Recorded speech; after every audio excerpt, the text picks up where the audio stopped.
Presented by the all-new 2016 Honda Pilot, proud partner and official vehicle of the Toronto Blue Jays.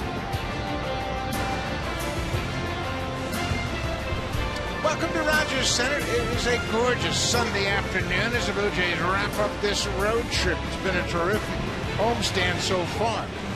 And the Blue Jays will head out on the road after this game. Buck Showalter's Orioles. The two teams have split the first two games of this three-game series. Orioles won on Friday night 10-2. Blue Jays won yesterday afternoon 5-1. Let's take a look at the lineup for the Orioles. Manny Machado, top of the lineup. 5-game hit streak. He's 7 for 20 during the 5 games, a pair of doubles and 2 RBIs. And down in that cleanup spot, Chris Davis has been hot his last 10 games. He has 6 home runs and 11 RBIs and an OPS over 1.1. Tough lineup for anybody, but Marco Estrada has had success against them in the past. One of his best starts was against this Baltimore Orioles team earlier this season in June. He'll get ready for his 23rd start and 29th appearance of the season for the Blue Jays. He comes off a nice little hot streak right now here at home. Over his last 8 home starts, opponents are hitting just 157 against Marco. Overall, 316 earned run average, an 11-8 record. A lot of career highs so far this season for Estrada. He held the Orioles to just 1 run over 1 hit over 7 innings on that June 19 start at Rogers Center. He actually carried a no-hitter into the 8th before the Paredes single. It is 26 degrees and it's humid here, and the sun is shining brightly. It's going to be a challenge because Estrada throws a lot of fly balls. The outfielders are Revere, Pilar, and Bautista. The infield, Donaldson, Tulowitzki, Goins, and Chris Colabello. And Deanna Navarro behind the plate has done a terrific job with Marco Estrada. This is his 13th start with Marco Estrada. His catcher's earned run average is 307, but it's even better when he catches Estrada at 236. That's the earned run average that Estrada has when Deanna Navarro catches him. They've been a great tandem this year. First pitch of the ball game is upstairs, and we are underway. Manny Machado. 1 for 3 in yesterday's game, 1 for 4 on Friday with a sacrifice fly. .291 for the season for the Orioles shortstop. There's ball 2. Marco Estrada's having a career season. His 11 wins, a career high. He's just 8 1/3 innings away from tying his career high in innings pitched. 3 straight balls. That's uncharacteristic for Estrada. We've seen this in the past with Marco, and I asked Deanna Navarro about that, and he'll go out there and talk to him. And I asked him what he will say to him. He said he'll remind him to get on top of the ball and bring that momentum right to me. At times he will fall off towards the first base side. He says, stay in your lanes, bring your momentum to me, and he'll get that ball down. Let's take a look at that scatter report for Marco Estrada as Machado makes his way down to first base. The fastball 52% of the time. It's a 90, 91 mile an hour fastball, but it's a good combination when he uses it with that changeup. He uses that 28% of the time. Curveball and a cutter. Now he'll use all of those pitches at any time in the at-bat. He's got some good depth to that cutter now and got a lot of confidence in all of his pitches. He'll throw them at any time. The 4-pitch walk to Manny Machado. This is Gerardo Parra. And there's 5 straight balls. Navarro out in front of home plate. And you can bet he's talking about stay on top and come to me now. But you're right. We have seen stretches like this, but generally it comes in the middle innings. 4th or 5th inning, it'll pop up and then last for about 3 or 4 batters and then disappear again. And then find that release point again. He's got to really stay out in front. I think throw the ball out in front. So what can a catcher do to help him? Throw a changeup like he just did. And he threw that for his strike. It's a ball and a strike, and the crowd had reacted accordingly.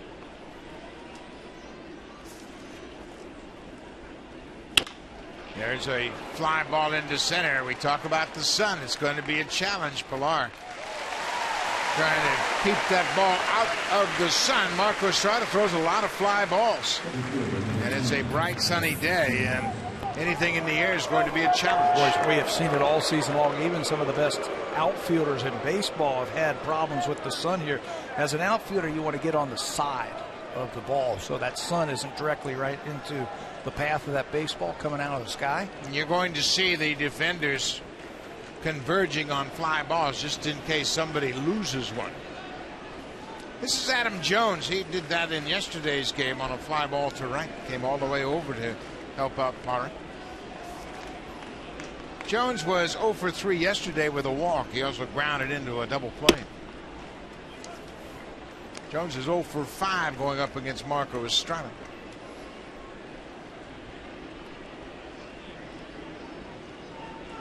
It is a hot, humid day here at Rogers Center.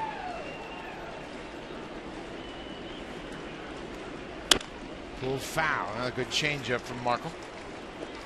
Well, that's what makes him so good, I think, is how unpredictable he can be with all of his pitches. Started using the cutter just a little bit more, so you can add that into what he does. With the fastball, he's got very good command with it. Curveball and then the changeup, then he'll throw it in any count. Marco didn't make his first start until the 5th of May. That was against the Yankees right here at Rogers Center, and he was roughed up by New York. Lasted just 4 2/3, gave up 5 runs on 8 hits.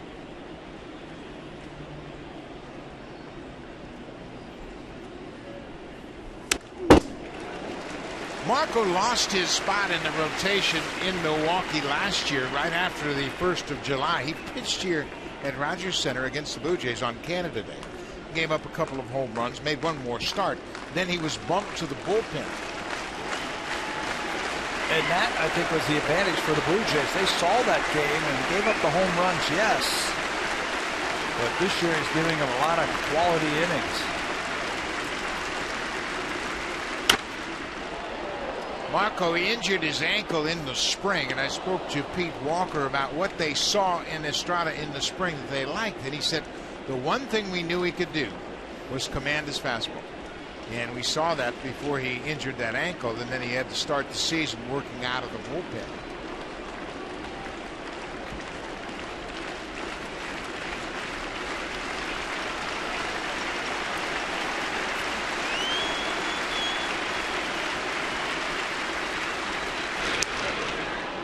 Machado can run. He's got 17 stolen bases.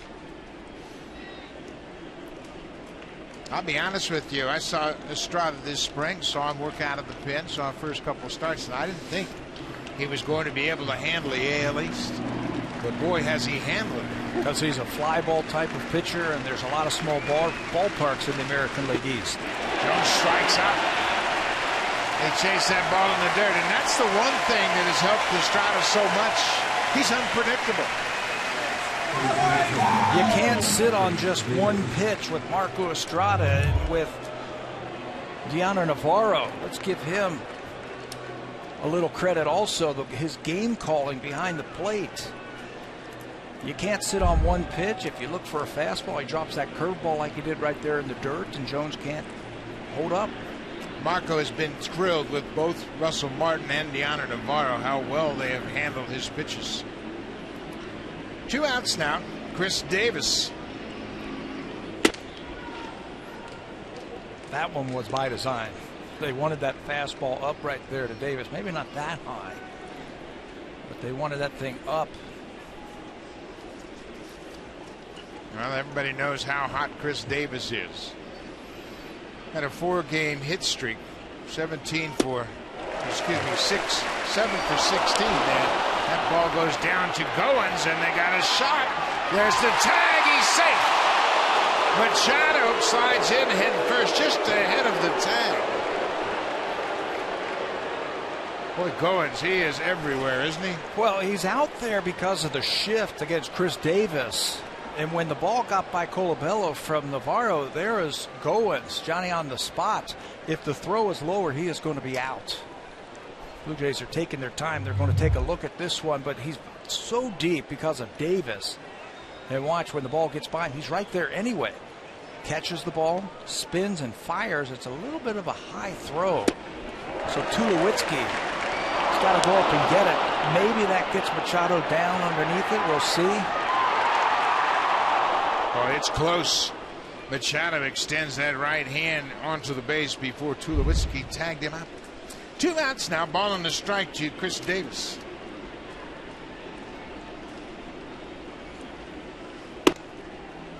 There will be charged on Navarro. He tried to throw that ball over Davis, and as a catcher, you got to find a clear route to that bag. If he stepped behind him, then they would have had a better shot. Davis is a big dude, too. And now they're going to put him on. Good move. That here might be a beneficial move. Pitch around Chris Davis now with first base open and deal with the right-hander on deck, Jonathan Schoop. Yeah, why even let this guy swing the bat?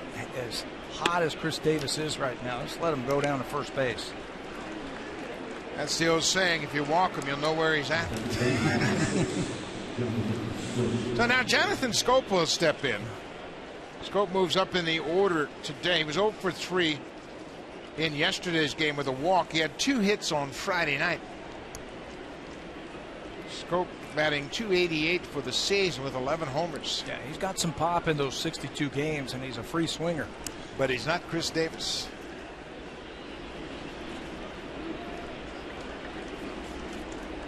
Machado at second.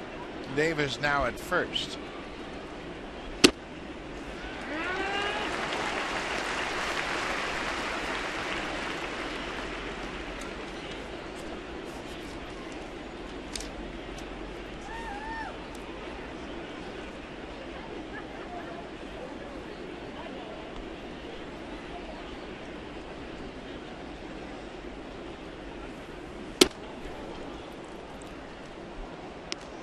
Estrada hasn't really gotten into that groove with his delivery just yet. 2 walks, 1 intentionally. He's had a strikeout. Got Jones on a curveball.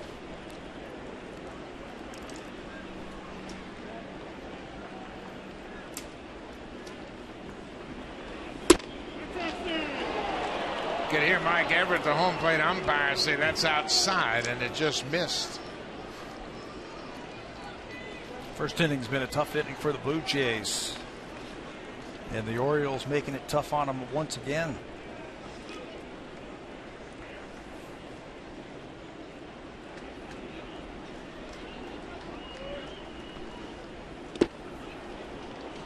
Now it's 3-1 to Schoop.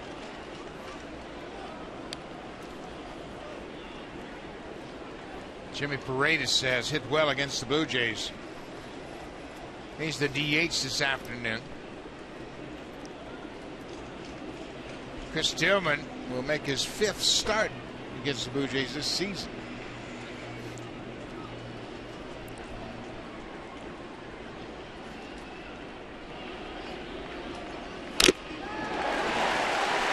How about the mask of Navarro? Now it's a 3-2 count. There are 2 outs, so the runners will be off on the pitch. Navarro checking the status of his glasses. Machado's at second. Davis is at first. 2 down.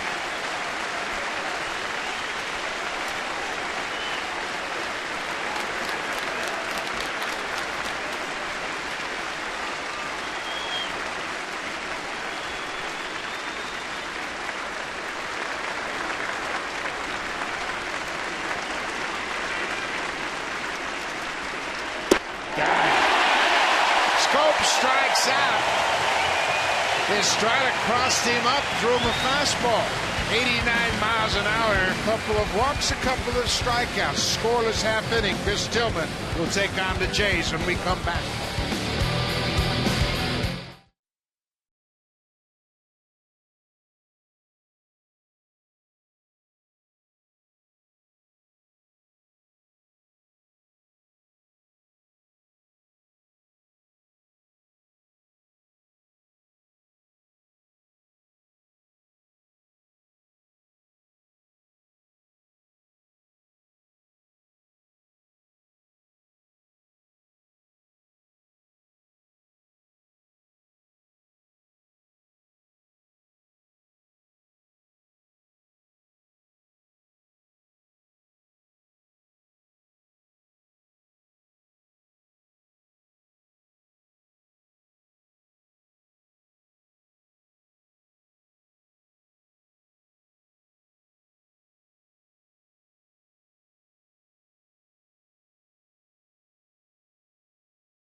Josh Donaldson has been a very consistent hitter in the 2 spot, and he has hit well against Chris Tillman.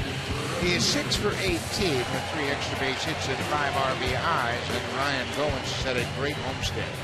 He's 11 for 30 during the homestand with 4 extra base hits and 6 RBIs. He also had that walk-off home run against Brian Shaw and the Cleveland Indians.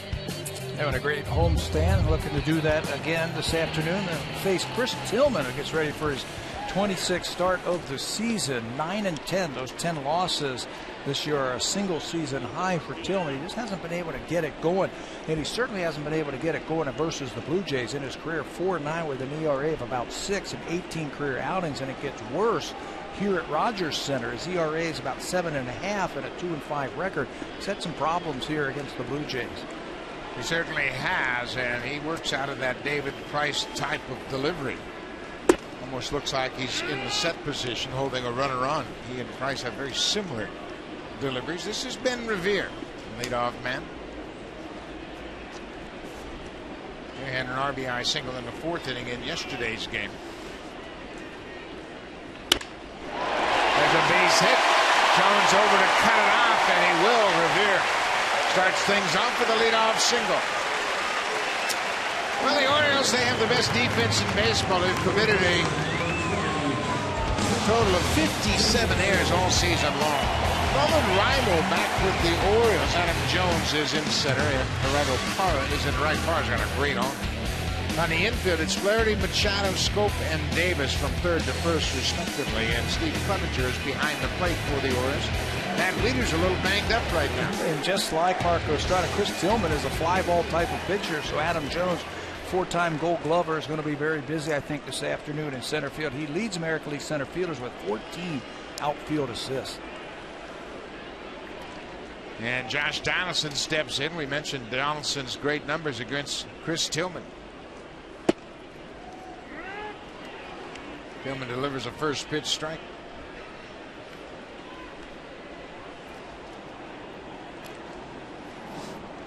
That's pretty interesting that Josh Donaldson has his eye on you.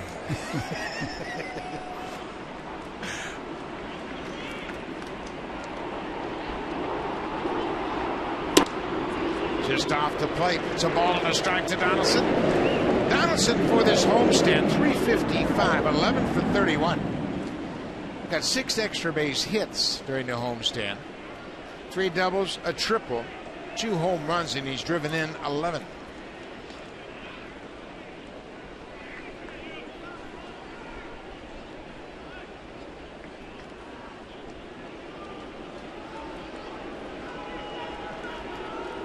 Tillman trying to get comfortable with another catcher. This is the 3rd game of this series for the Orioles, 3rd different catcher that we have seen. That is Steve Clevenger behind the plate this afternoon. Matt Wieters started on Friday night. Caleb Joseph caught yesterday, and Clevenger's behind the dish this afternoon. Wieters, I understand, banged up his wrist on that play at first base with Troy Tulowitzki jumping over him. Friday night in the 7th inning, Tulowitzki hit a ground ball to Jonathan Scope. He threw high over the first baseman's head, and Wieters was covering first base, backed up the play, dove to make a play on Tulowitzki, and kind of tweaked his wrist a bit.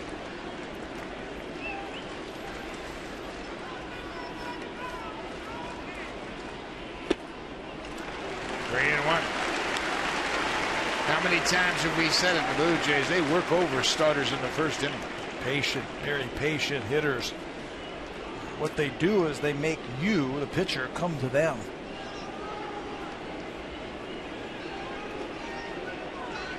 That's great.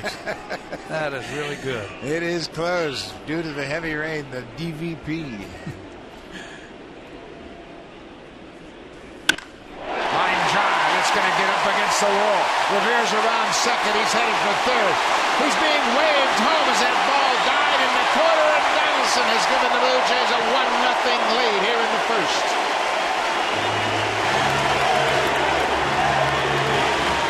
You know, we've been talking about Donaldson and how he can hit the ball from foul line to foul line. So the outfielders are going to have to bunch Josh Donaldson, and if he hits it down either line, That's going to be extra bases easily. But watch how this ball goes down the left field line and watch it hit the wall. And watch where it bounces. There, it hits that little crease and bounces away from the outfielder. I think that allows Revere to get an extra 90 feet and score the game's first run. Louis Revere, the third base coach, picked up on the fact that that ball died in the corner. Rimo had to go over and dig it out. I don't think Revere would have been as aggressive. It would have bounced straight back to the left fielder. Jose Bautista, nobody out.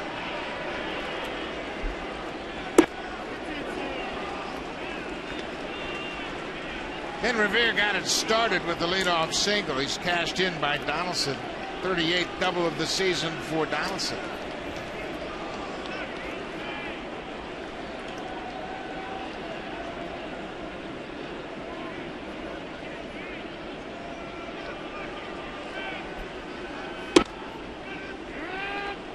Ball and a strike. Pat, this is the 5th time the Blue Jays have faced Tillman this season. It's got to be an advantage for the hitters. Yeah, they know all about him. We told you 18 career outings versus the Blue Jays. They've seen plenty of them. He only lasted 2 2/3 innings the first time, then 4 1/3 the second time, just an inning and a third here at Rogers Center the last time they saw him back in June. But you're right, with all the scouting that they have, with all the video that they have, and then all the history that they've had with Chris Tillman, he's going to have to be a pitcher that hits his spots this afternoon to be consistent. Was staked to a 7-0 lead in that June 21st start. It was 7-0 after the top of the second, but the Blue Jays scored 6 in the bottom half of that inning.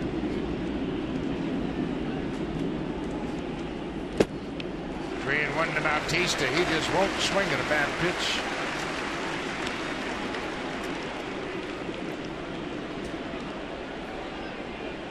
Bautista and Carlos Santana of the Indians are tied atop the American League with 87 walks. You saw Encarnacion looming on deck.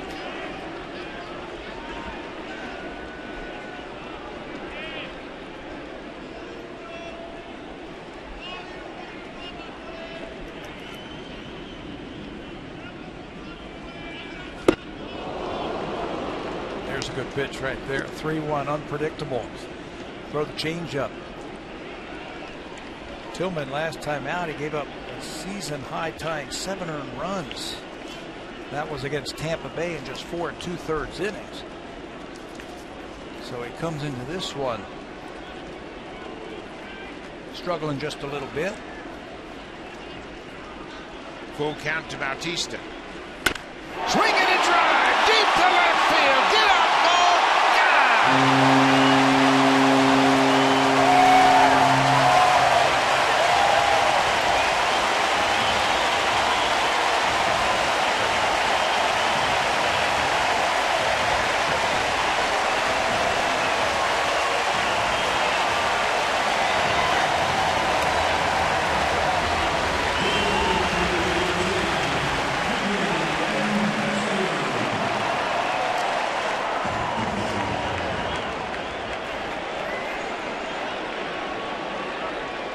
That's how you hit a 3-2 fastball right there. Ball on the inner half. And he got it. Encarnacion goes after the first pitch. 4 straight hits. Single, double, home run, single. You can always tell by the sound of the bat, that distinctive crack. Listen to this. That ball is hit, and hit hard by Bautista. Home run number 33. He's up to 93 RBIs.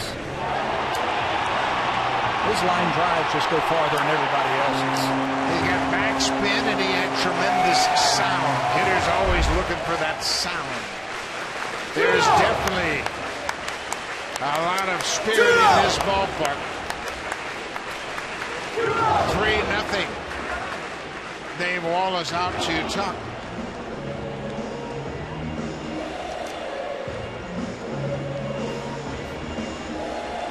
Chris Tillman has not had a lot of fun in this ballpark. You mentioned that June 21st game. He ended up getting a no decision. Just an inning and a third, 6 runs on 6 hits.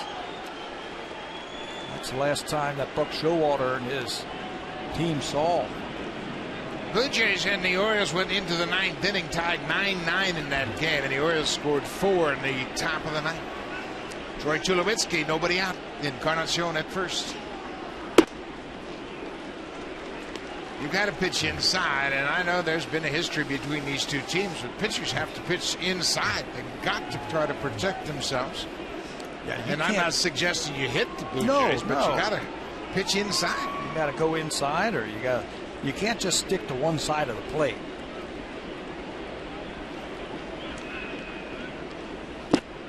Breaking ball.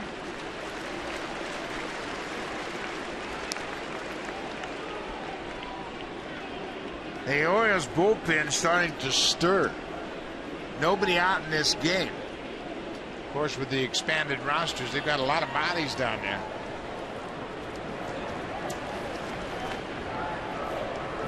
Brad Brock, we haven't seen him yet in this series, and he certainly didn't expect to get up this soon.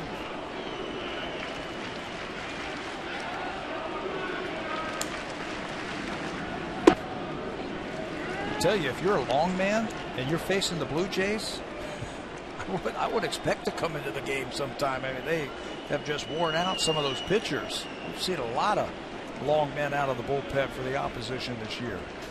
Chris Colabello is on deck. Still nobody out. 2 balls and a strike to Tulowitzki.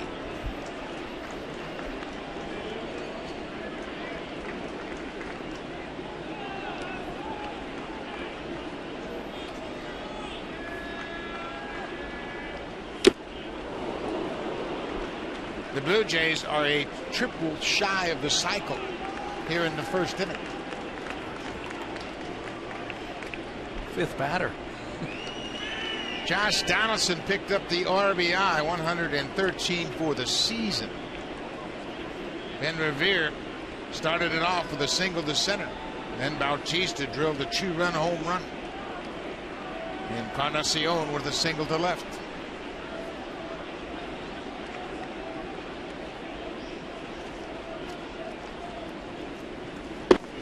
Inside, full count.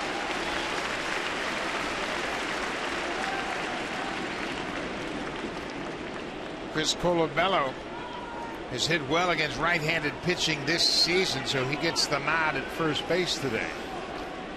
Encarnacion with the single. I wouldn't expect them to run here.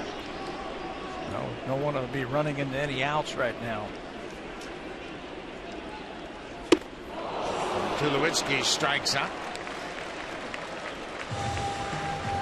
We mentioned Chris Tillman is making his 5th start of the season against the Blue Jays, and it's a tough assignment, and he's been touched up by the Blue Jay bats. You know, it's a tough assignment against anybody, and then you throw in the fact that the Blue Jays lead everybody in runs scored, and they've got a great offense. It makes it even tougher. 4 starts, an ERA of 15. Look at the batting average, almost 400 against Chris. This season he's allowed 6 home runs versus the Jays. Chris Colabello is batting .337 against right-handed pitching. That's the 4th highest batting average in the American League against righties. And he's always anxious to swing early in the at-bat.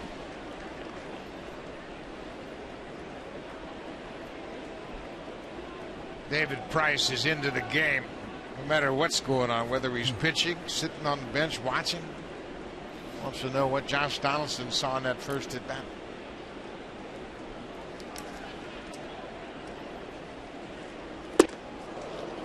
Another off-speed pitch, just 84 miles an hour. It's a pretty good changeup right there. It's been effective for him.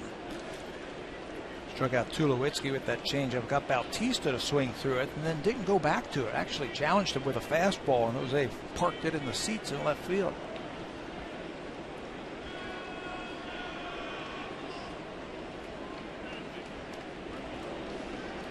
You see the catchers, they're going through a whole host of signs because they feel like the Blue Jays have the ability to maybe steal some signs. That's Clevenger. Watch him go through all of these signs. One more time on the outside, now through the inside.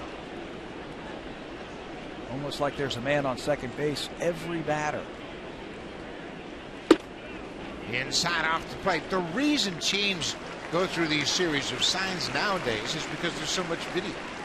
Everybody breaks down video about what a pitcher throws, and you can just sit and watch in 5 minutes and break down their signs. So a catcher has to protect the pitch sequences, and they'll use outside indicators and then go to the fingers.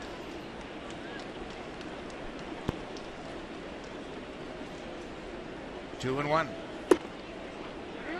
Now the count is even. As a catcher, I always took it personal. If my pitcher's signs were being relayed to a hitter, it was on me. I've got to protect the signs, and if they steal them, then shame on me. So you can do a host of different things. Those outside touches right there will tell you which sign they are using, and now they'll go through a whole barrage of signs, and you know which one to look for. 2-2 to Colabello. He strikes out. Back-to-back strikeouts for Tillman. Let's take a look at the scouting report for Chris Tillman. Chris is 27 years old. He's had some pretty good years for the Baltimore Orioles. This year he is under 500. He throws the fastball in the low 90s. He'll use that 2/3 of the time. He's got a good curveball and a good changeup. He just has to be able to throw those more consistently in the strike zone, and he'll slide the ball, throw a cutter / slider 7% of the time.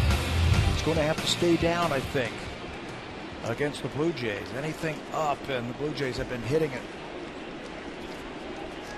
Yanni Navarro, the catcher, takes strike one. You know, in the first inning, luck doesn't mean anything. We saw Tillman get rocked here a couple of years ago early in the ball game, and then stuck around long enough to end up winning the ball game. Yeah, he gave up 6 runs early in that game a couple of years ago and just kept pitching, kept working, never got down, and his ball club came back, and he eventually picked up the win.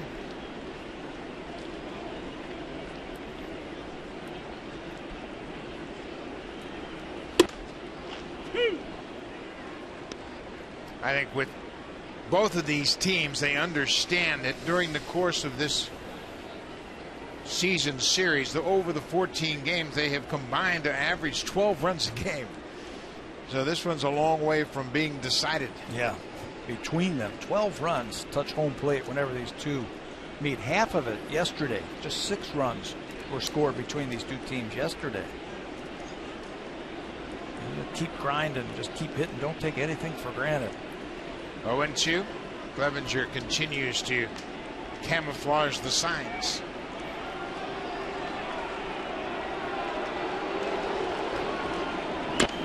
Bouncing ball back to the mound. Tillman will flip it to first. The inning is over. But the Blue Jays have another big first inning. They score 3 runs in the first off Chris Tillman. Jose Bautista, a 2-run home run. That's the 14th home run the Blue Jays have hit on this homestand. Number 33 for number 19.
Blue Jay pitcher.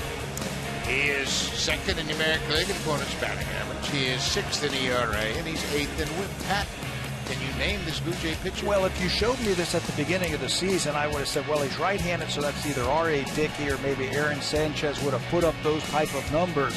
But if we reveal who it is, it's Marco Estrada. Look at the great numbers that Marco has put up this year. He's second in the American League in the opponent's batting average. They're hitting just .210 against him. His ERA outstanding at .316, sixth best in the American League. 11 wins for Marco Estrada also. I mean, he's having a big year, really coming out of nowhere, I think, for the Blue Jays. He has been terrific. He is second only to Sonny Gray in opponent's batting average. And when you look at where he stands in the ERA race, Keuchel, Gray, Price, Kazmir, Archer, and then Estrada. Let me say that again. Dallas Keuchel, Sonny Gray, David Price, Scott Kazmir, Chris Archer, and then Marco Estrada. What a season he's put together.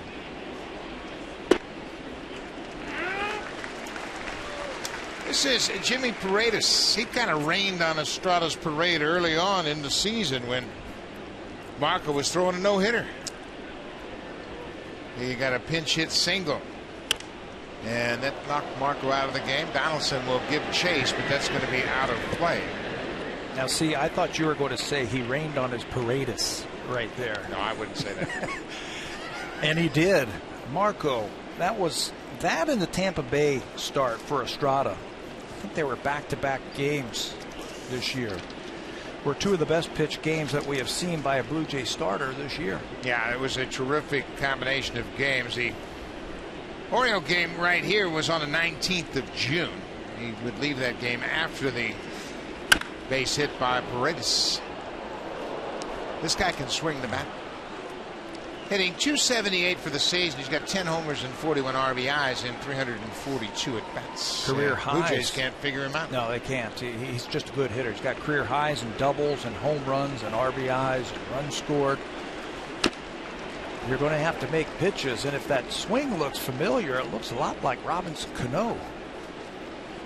His setup, his swing, his follow through, a little bit of everything. Got the bat on the shoulder. Bautista on the run. He got a good jump. He runs it down in the alley. One out. Let's check it with Jamie Campbell.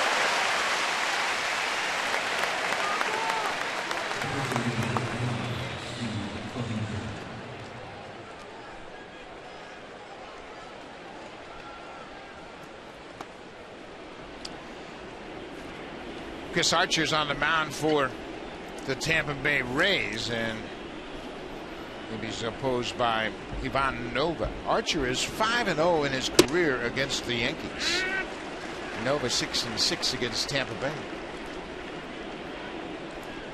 Of course, that big matchup is coming up starting Thursday. Blue Jays will go into Yankee Stadium for a 4-game series.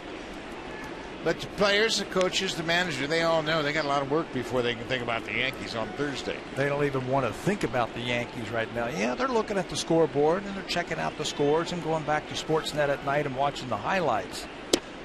They're thinking about what they need to do to win today's ball game. Says the catcher, Steve Clevenger.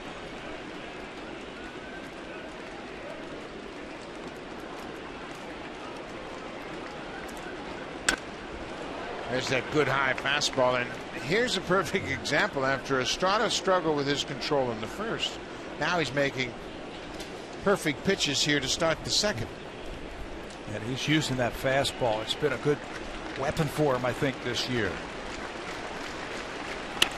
Change up, roll to the second baseman. Goins has it. 2 down. Marco Estrada's in his first season with the Blue Jays. They got him from the Milwaukee Brewers, and when you look at last year compared to this year, it's a dramatic improvement. Remember, it's the National League, Milwaukee, and the earned run average was about 5 in 2014. Slide over to 2015, and it's just over 3, so he shaved about a run and a half off there. And then the whip, he's also brought that down from 2014 to 2015.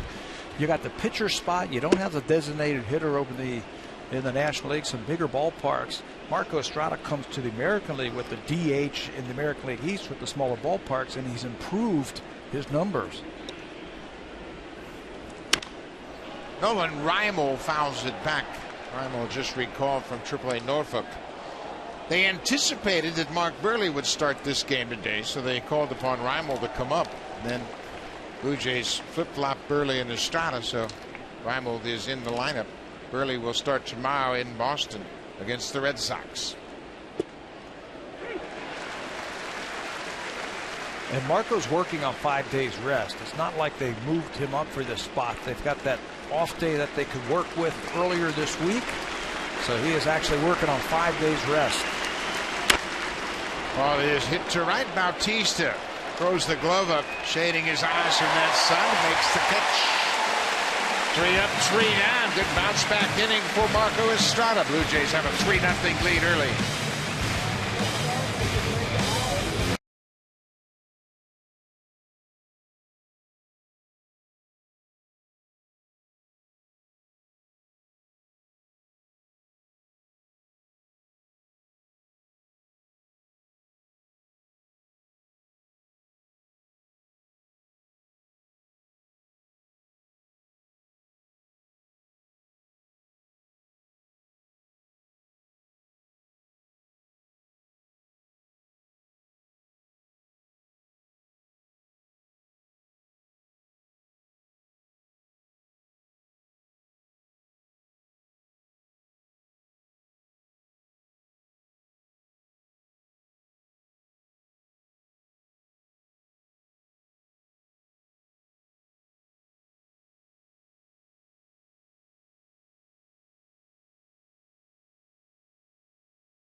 The flip-flop in the rotation. Mark Buehrle was supposed to start today, but John Gibbons wanted to give him a little extra rest. I spoke to Mark about it this afternoon. I said, how do you feel? He says, I feel the same as I did yesterday and the same as I will tomorrow. I said, is that good enough to pitch? He said, if they want me to pitch, I'm ready to go. Obviously, he's not feeling his best, but he also understands that he has a job to do. I said, do you feel a little bit upset the fact that you may not make the 200 innings? He said, well, that was going to end at some point, so if it has to end this year, it does. But as far as ending his career this year, he says that's not necessarily a done deal either. He may be having second thoughts about wanting to come back and play. And maybe the hitters have changed his mind a little bit. This is a pretty good offensive ball club. Ryan Goins has now reached base in 17 straight games with a leadoff single here in the second. Got that hitting streak started again yesterday, and he's going to add to it right here. First pitch fastball down. Stays right with it and bangs it right back through the middle. You know, everybody's sore this time of the year, so it's nothing new, especially pitchers that have logged a lot of innings. So Blue Jays are doing the right thing by skipping and flip-flopping and letting him pitch tomorrow. I thought I was the only guy that was sore. Nobody out. Number 9 hitter is Kevin Pillar. First time through the order. Lots of information. They have forced Tillman to throw 30 pitches already to the first 9 batters.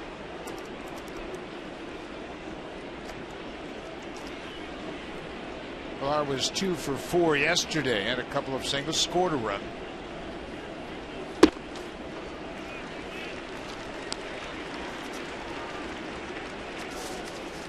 When you see a pitcher as many times as the Blue Jays have seen Tillman this year, you know where his release point is, you know where the ball comes out of his hand, and you have a chance to really track the ball very well. You read all the numbers and you look at all the video. Ground ball. Scope has to go to his left. Goins will go to second. Pillar moves the runner into scoring position. It's a good at bat by Kevin Pillar, trying to get a base hit to the right side, but he got jammed a bit. That is called a productive at bat because you move the runner up with an out. swing almost squeaked through the right side. Back to the top of the order, Ben Revere singled and scored in the first. He scored on the Donaldson RBI double.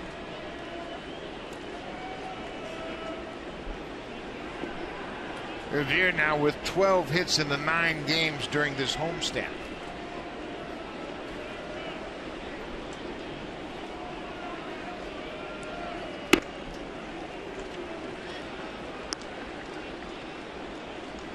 The outfield for the Orioles plays pretty consistently how they bunch the middle. They give up both foul lines.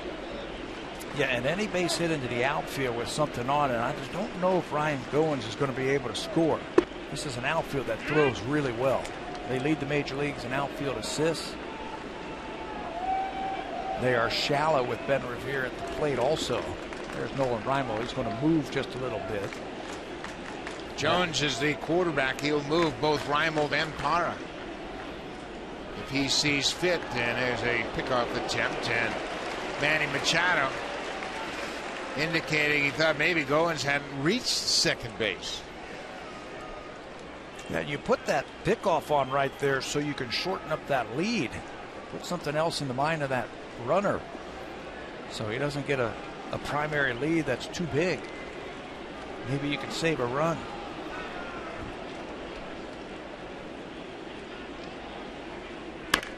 Pull to the first baseman Davis. He'll go to the bag. Goins moves to third. But now there are 2 outs for Josh Donaldson. Third baseman number 20, Josh Donaldson.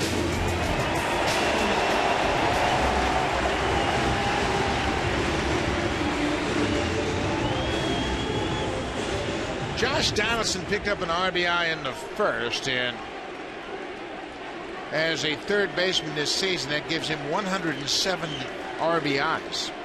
That's significant. Kelly Gruber is the franchise leader in RBIs by a third baseman. He had 115 in 1990. Jose Bautista in 2000 drove in 114 as a third baseman. So Donaldson is certainly within reach of that franchise mark for RBIs by a third baseman. 113 total, 107 as a third baseman. Pretty impressive season that he's putting together.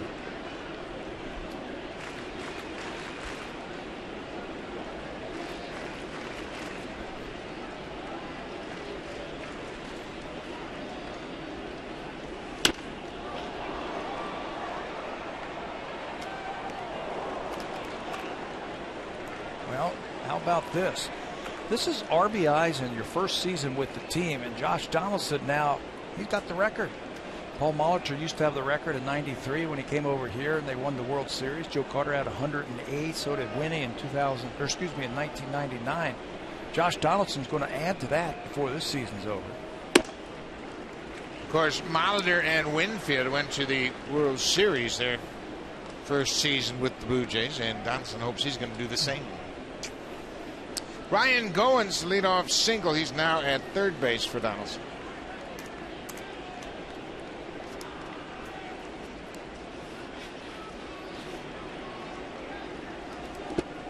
Ball in the dirt. 3-0 Blue Jays lead the Orioles. Orioles won 10-2 on Friday night, and they pounded on Blue Jay pitching. Different story. It's David Price yesterday. Price going 7 innings, allowed a run on 3 hits and struck out 8.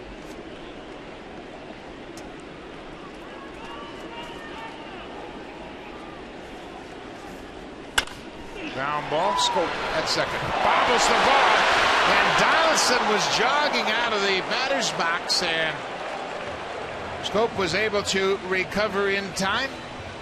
The inning is over. The Blue Jays leave a base runner. 3-0 Jays.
Buck, thank you. Manny Machado has taken a huge step forward offensively. His OPS is 100 points higher than last year.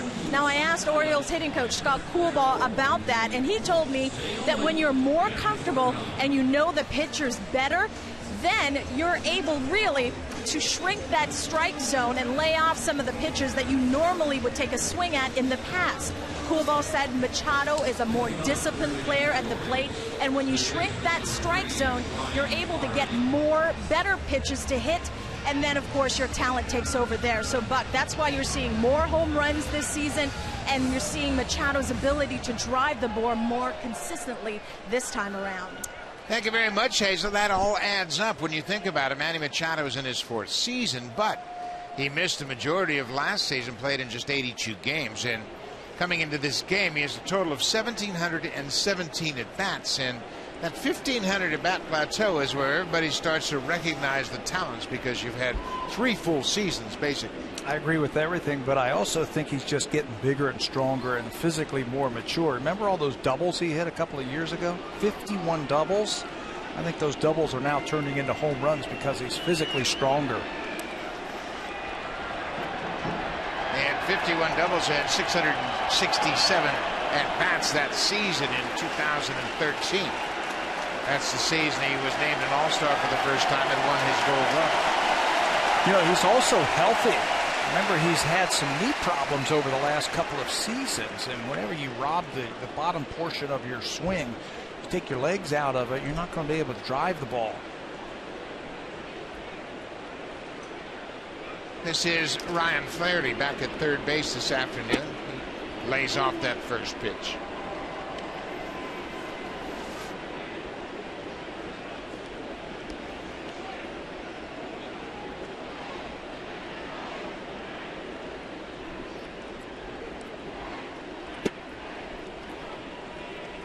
Two and 0. Blue Jays scored 3 in the first. They have a 3-0 lead.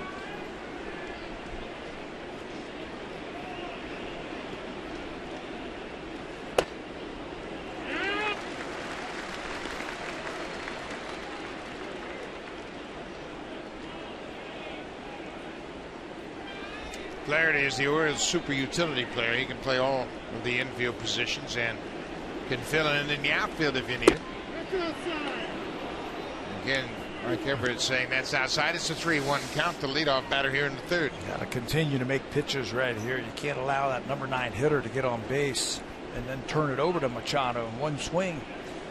Get Baltimore right back in this game. Unpredictable. A 3-1 changeup, and Flaherty was way out in front. And confident also to throw that 3-1 changeup in that count. If you throw it 3-1, don't you throw it 3-2? He did, and this time Flaherty laid off. Has 3 walks now. Let's take a look at Manny Machado and how his career has improved this year. This is what Hazel May was talking about, the big improvement. On base percentage has jumped, his average has jumped, and the OPS .849 this season, and he is truly filling into his body now too. Yeah, I think so. He's getting bigger and stronger. He's getting the experience, gaining the experience about the pitchers and the league and what it takes to be a great player. He's got talent, I think, that is off the charts for me. When you watch him, how he plays the game, he has that ability to slow the game down, both offensively and defensively. He was the 3rd pick overall in 2010.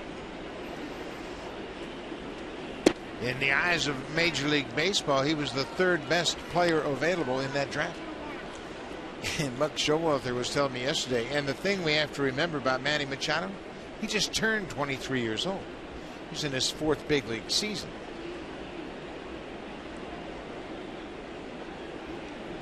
Ball and a strike. For organizations, this kind of talent that's available and you're able to draft them, sign them, develop them, and then play them in the major leagues, those are like once in a quarter century type of players that come along. And if you're fortunate enough to get somebody like this in your organization, you don't let them go.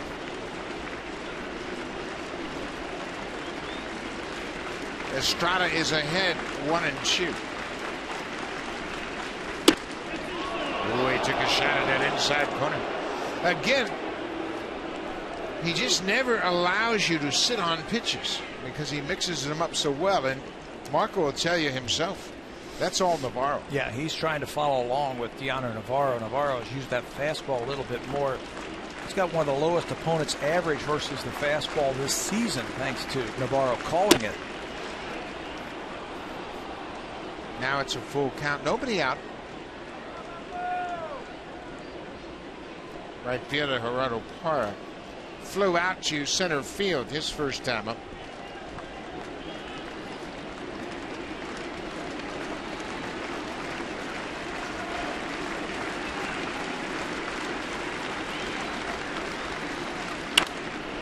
Popped over the Orioles dugout out of play.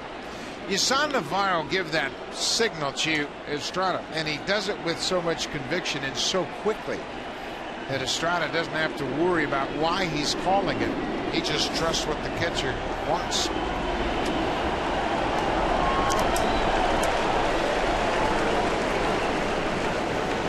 Reminder, the CNE air show is ongoing, so you're going to hear a lot of airplanes, helicopters flying over the top. Pop back out of play. So we are not under siege. There is a air show next door. It sure felt like it there for a second. I'm like, who's landing on the field? There you go. Blue Jay fans are everywhere, flying around in helicopters. 3-2.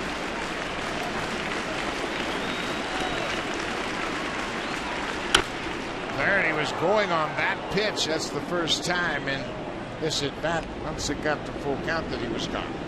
So he'll retreat back to first.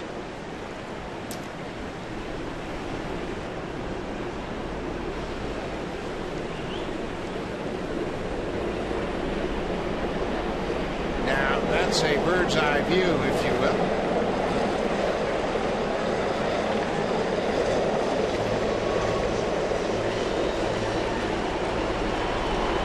Machado steps out and says, wait a minute, time out here. Do you mind? I'm hitting. You're bothering me while I'm trying to work. Everybody wants to take a look at the Blue Jays from up the top.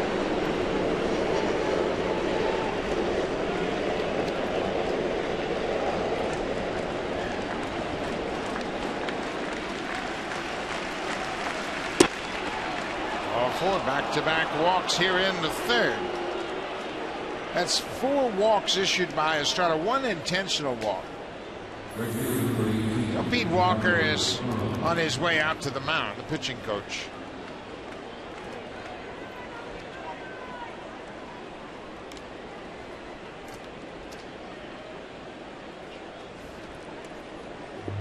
Well, we have so many bells and whistles down in that TV truck. Look at how they have slowed down the blades of that helicopter. That's pretty cool.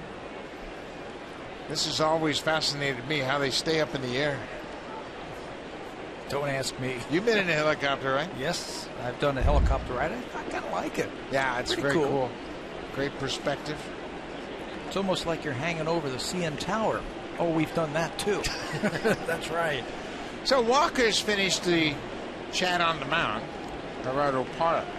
Parra and Estrada were teammates last season. Parra went from Arizona to Milwaukee in a July trade deal.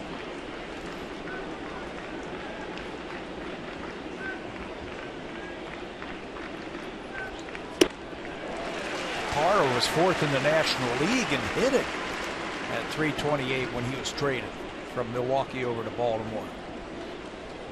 And since that trade, there are his numbers right there. He's knocked in 13. He's had 12 extra base hits.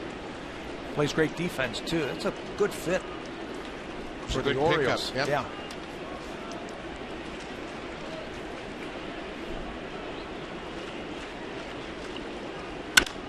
Popped up. Ben Revere, the left fielder, calls for it. He's coming in. It's the first out of the inning. Marco Estrada has been terrific, and he has really gotten on a roll here over his last 14 starts. Pat, the numbers are very impressive. Very impressive. An opponent's batting average of 185, on base percentage of 250. He's had control. He only walked one batter in his last start. That was that 7-inning gem against Cleveland, where he gave up 2 earned runs and just had 1 walk. He also had a no-walk start, if you will, at Los Angeles last time out. So the base on balls, he's in unfamiliar territory this afternoon.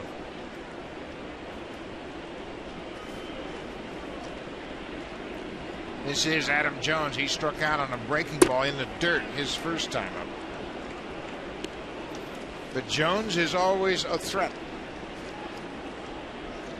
Jones in this ballpark, a .268 hitter, but he has 14 home runs.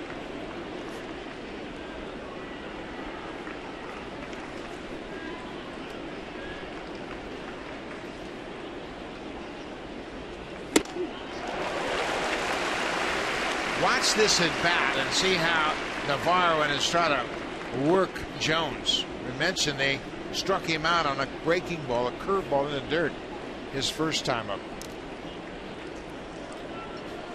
And Jones gets tough. Look at those career numbers versus the Blue Jays. 29 home runs in 138 games. He and Davis were the talk of this team on Friday night when they both homered. Snap throw to first, and Machado is back in safely. Colabello put that play on, and Navarro delivered a strong throw. You saw Colabello break before Navarro got that pitch.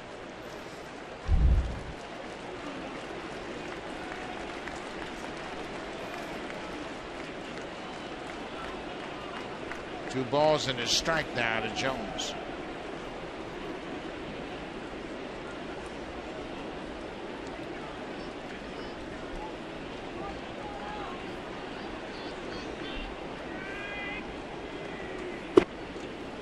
You see Navarro is utilizing those outside touches as well. And those could be the pitches. I mean, you could say my mask is a fastball, my chest protector is a changeup, right knee is a curveball, left knee is a slider. I mean, those could be the pitches as well. And then everything else is just decoy. He's trying to throw off that runner at second base just in case he is trying to relay some signs to that hitter.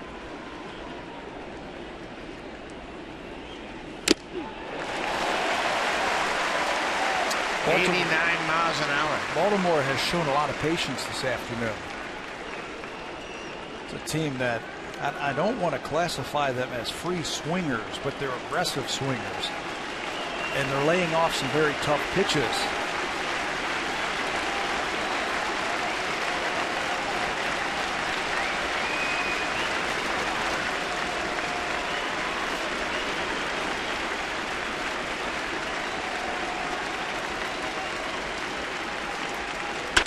Ground ball. Tulowitzki to Goins for 1. Back to first. Double play. Tulowitzki unloaded in a hurry. He took a couple of steps aggressively toward the baseball and then shoveled to Goins. They turned 2 double plays yesterday. They get a big double play here in the 3rd.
special tribute to the Canadian Forces, and today, Master Corporal Joanne Austin, and she has received the Base Commander's Commendation for her outstanding work and commitment to the Canadian Armed Forces. And in 2008, she was deployed to Afghanistan for 7 months during Operation Athena. Master Corporal Joanne Austin, today's Sunday Salute. During Operation Athena. Thank you very much, Barry. And just before that announcement, a couple of the Blue Jays outfielders come over and acknowledge the Master Corporal for her efforts. Pilar and Revere making her day for sure. You can bet on that. Jose Bautista homered his first time up. For Bautista, home run number 33. RBIs number 92 and 93. Part of that 3-run first inning.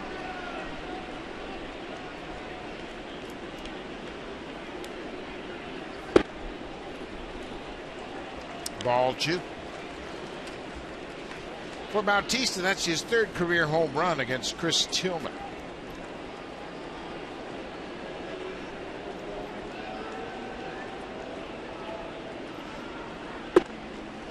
Changeup, and Bautista was taking all 3 pitches. Yeah, almost like he knew what was coming right there. Just took that ball right off of the plate.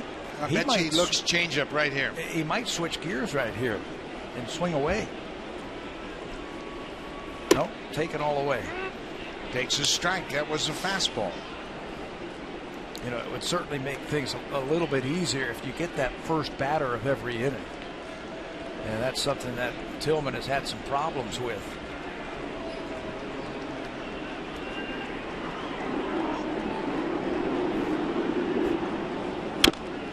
There's a changeup.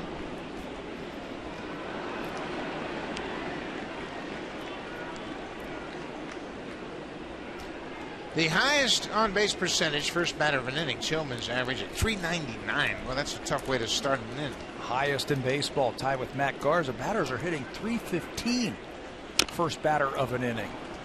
Another changeup fouled up the third baseline. We always talk about first pitches during at bats, first pitch strikes, first outs of innings being keys for pitchers having good outings. Well, just think about that. 40% of the time that batter is on base to begin an inning, and depending on where you are in the inning, and right now the batter's the 3rd hitter in the inning. You lose him, and now you got to face the number 4 guy, the cleanup hitter with a runner on base. That was Tillman's best fastball of the afternoon, and Bautista just fouled it back.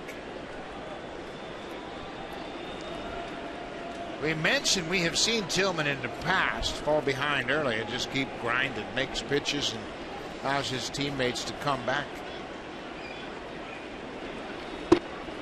Bautista, his 88th walk of the season. Leadoff man aboard. Well, there's a pandemonium of parrots at Rogers Center. I mean, everybody has brought their little parrot because Edwin Encarnacion perches up that right arm when he has that home run trot, and they have been putting parrots up on that arm, caricatures of Encarnacion as he rounds the bases. They're looking for another one right here, a pandemonium of parrots. A pandemonium of parrots. That's what a big group of parrots is called. And you know what a whole bunch of Blue Jays is? No. A band. A band of Blue Jays. A band of Blue Jays and a pandemonium of parrots. Well, maybe the fans are looking for a pandemonium of home runs from the parrot man himself.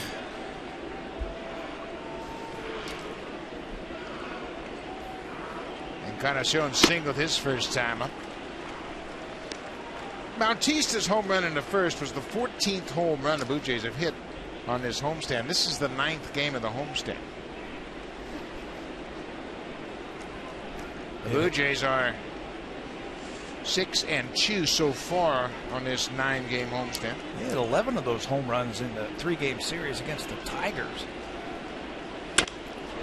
Encarnacion hits it off the end of the bat. Parra's got a good arm. He's going to look at Bautista, but he'll lob it back in. 1 out. And the Blue Jays ran into some good pitching by the Cleveland Indians, who took 2 out of 3 from them. Did not hit a home run, I believe, in that series. Maybe the Goins Where was the Goins home run? That was off of Shaw, so they did hit a home run in that series. That was a walk-off home run in that 5-3 win.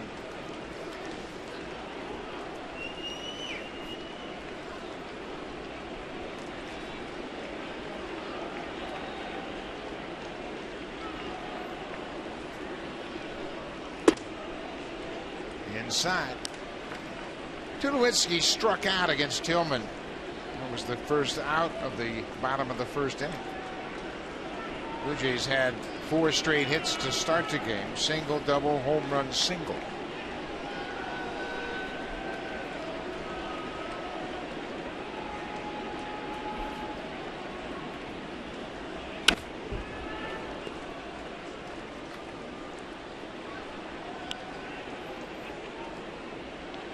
Tulowitzki's getting his first look at Chris Tillman.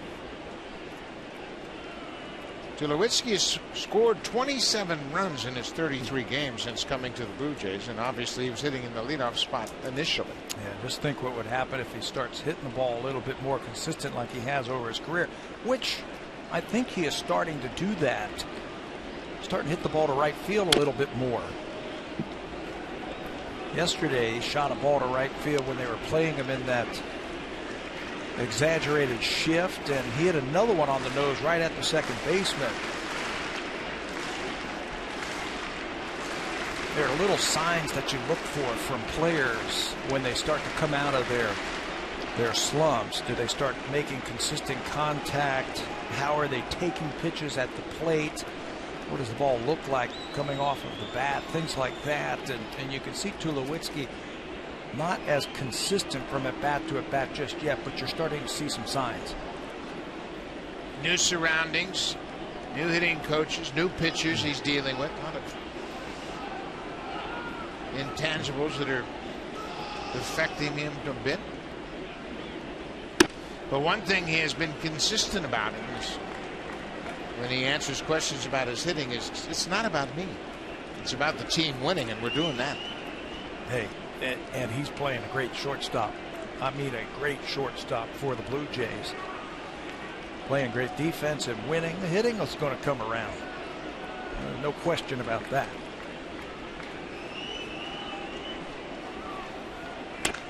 High and deep to left. Limo at the track, at the wall. It's come around now.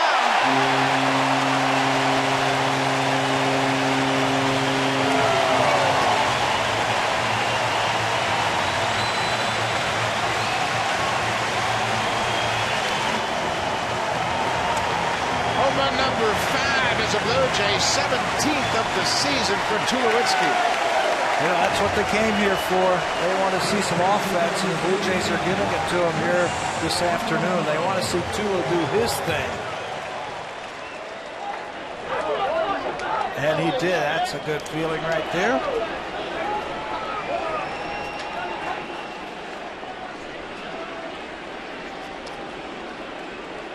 Tulowitzki, a 2-run home run, second 2-run homer of the afternoon. Colabello goes after the first pitch.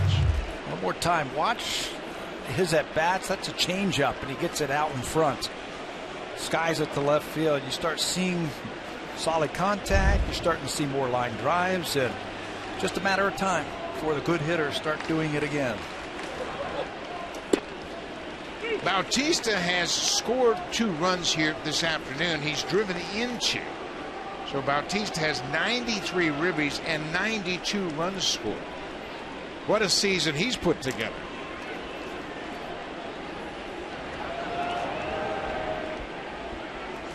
Oh, 0-2 to Colabello.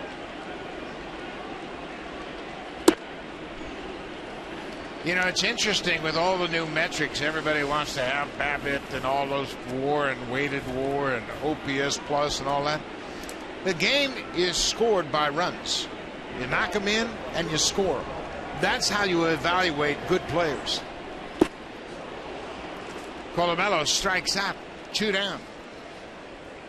And the quickest way to knock in runs and score runs, you do this.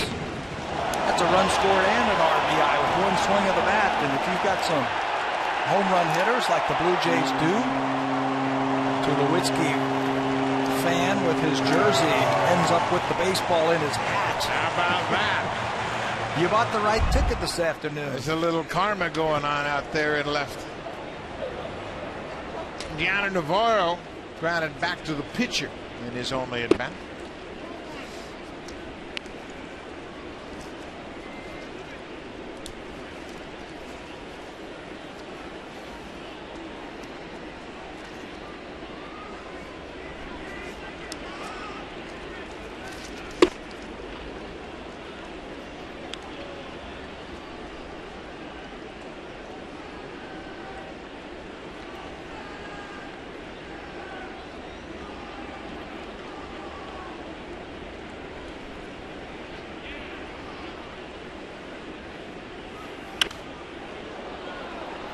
Bautista, with his 2 runs scored today, has moved into second place behind Josh Donaldson. Donaldson has scored 105 runs. Bautista has scored 92. Moved ahead of Brian Dozier of the Twins. 1-2 punch, batting 2-3 in the order. Breaking ball, passed. Scope into center. Gianna Navarro with a single on a breaking ball.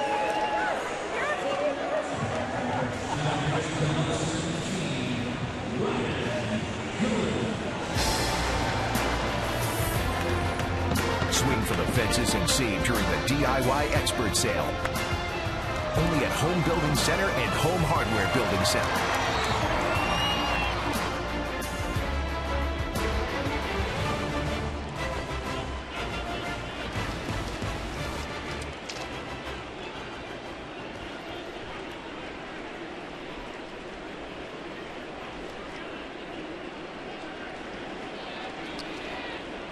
Ryan Goins singled the center off Tillman. This time he pops it up into shallow left. Nolan Raimo with the long run. He'll get there and make the catch. The inning is over, but the Blue Jays get another home run. This one off the bat of Troy Tulowitzki. It comes with a man aboard for Tulowitzki, his 5th as a Blue Jays, 17th on the season. 5-0 Blue Jays.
Highlights, analysis, and post-game interviews.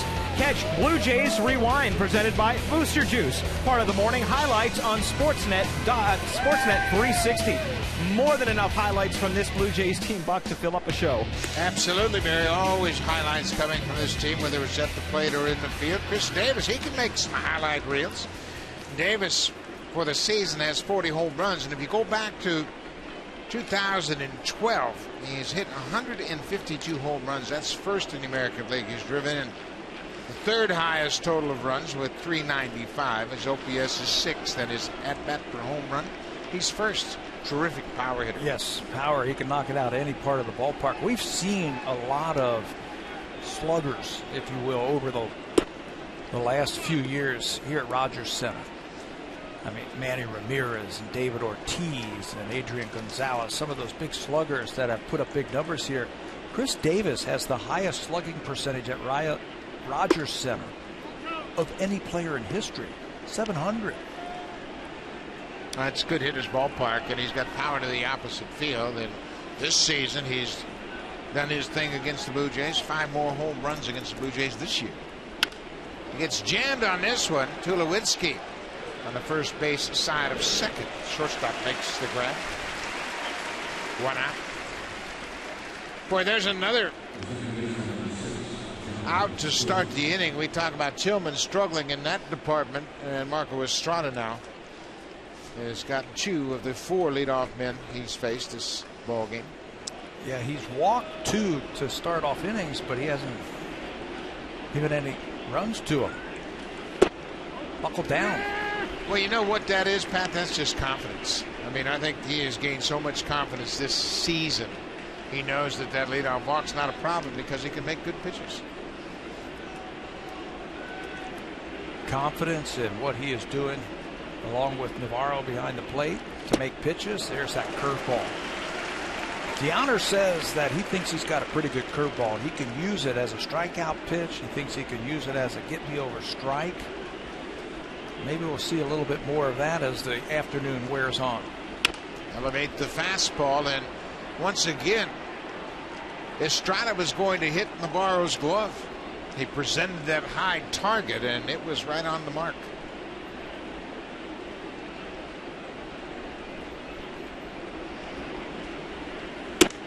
Missed that time. But if you watch Estrada, once he gets set on the rubber, he looks in for Navarro, and Navarro doesn't hesitate. Watch how quickly he gives the sign. Throw that one. Scope strikes out. 3 strikeouts on the afternoon for the Blue Jays righty. Second time that he has gotten Jonathan Scope. He actually missed his spot. He wanted this one down and away, but it elevates. It's at the top of the strike zone.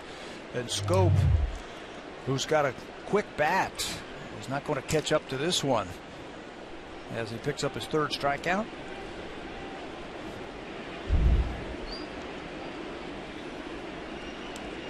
Jimmy Paredes. He flied out to Bautista in right. He's out in front, and boy, that's a good strike right there. The hitter puts good wood on it, but he's got no chance of keeping it fair. Mark Burley does that all the time. What do they know about Paredes? First pitch swinger. He's a first pitch swinger, so throw him that change up and get ahead if you can. Strike 1.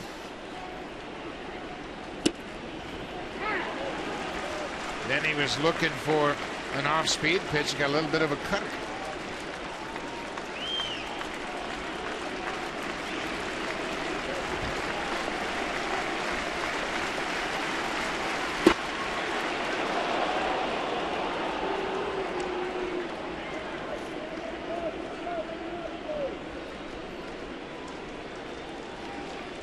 Upstairs. He got it.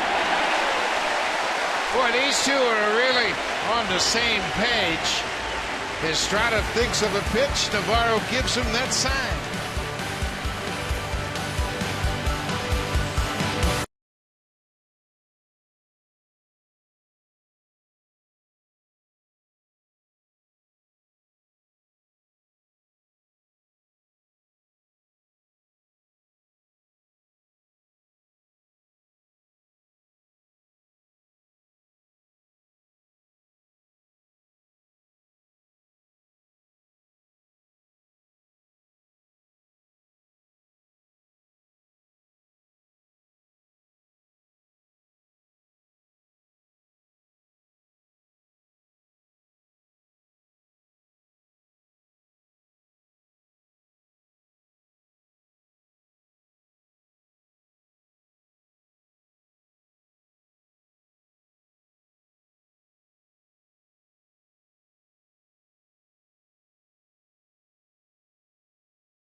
here at Rogers Center, and they now have a contest going on. If the Blue Jay player hits a home run into the flight deck, your name could be drawn to win $25,000 WestJet dollars. For full contest rules and entry form, visit BlueJays.com/WestJet contest. And Buck, Tulo came fairly close to hitting that. If he could have straightened it out a little bit more, maybe it would have reached that flight deck. Somebody's going to reach that flight deck before it's all said and done. You can count on that. These ball clubs hit too many home runs, and Blue Jays, of course, have got a lot of home games left, so they have plenty of opportunities to shoot one into that WestJet flight deck. It'll be 9-1-2 for the Blue Jays. Kevin Pillar will lead things off. He goes after the first pitch and pops it behind home plate, and it's over the screen out of play. Pillar grounded out to second base his first time up.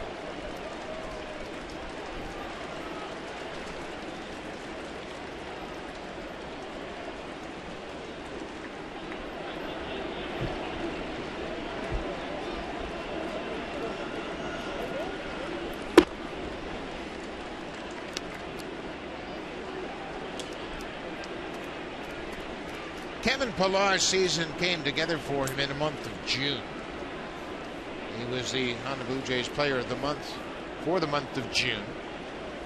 And he had really scuffled in May. And he had hit rock bottom, basically. They made some adjustments in Washington on that road trip, and that really got him turned around. Eric Owens, the assistant hitting coach, went to Brooke Jacoby and said, I think I can help Kevin Pillar. I want to eliminate that leg kick and get his feet on the ground. They went to work. Went down in the batting cage. They start to put together that new swing, if you will, from Pillar. He hit a couple of home runs against Max Scherzer, and he really has taken off offensively since that time. The Blue Jays have a lot of good veteran hitters in their lineup, but Eric Owens and Brooke Jacoby, I think they've had the most dramatic impact on Pillar and Owens. And they have really allowed their talents to come to the surface. Well, they're young players. They're young players who had to figure out that last mechanical change to have them succeed at the major league level. Kevin Pillar has always hit. He hit in high school, he hit in college, he hit in the minor leagues. So it was a matter of time before he sorted things out. I mean, when a guy can hit, he's going to figure it out sooner or later.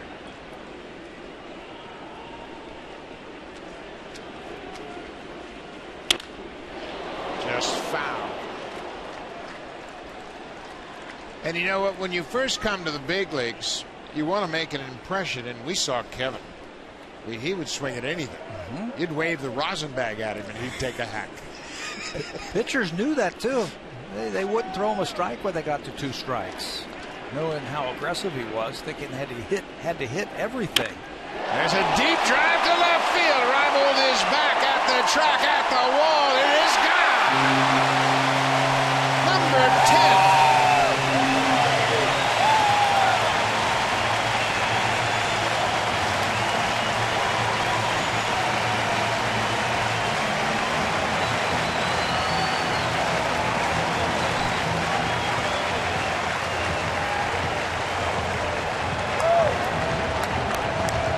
Players now for the Blue Jays in double digits in home runs as Kevin Pillar joins the group. That's home run number 10, and that's going to take Chris Tillman out of this ball game.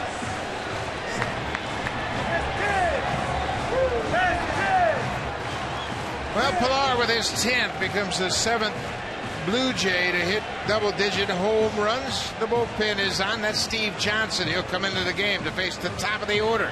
6-0 Blue Jays.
season to lead off the fourth, and everybody says, Kevin, you got 10 home runs. What's the big deal? Sit down.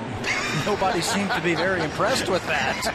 Kevin does, but nobody else does. This is a fastball right down the middle. And that is a long way over that auxiliary scoreboard in left field. Home run number 10. Boy, this is really a team. I tell you what, top to bottom.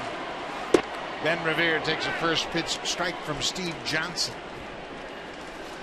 He had his contract selected on September the 1st from their AAA ball club. There are the numbers he had in 32 games with the AAA team. 4-1 with a .230 earned run average. He's had bits and pieces of about the last 3 or 4 seasons in the major leagues for the Orioles. He made 3 starts at AAA in Norfolk. For the season, he went 4-1 with a .230 earned run average, as you saw. Ben Revere behind 0-2.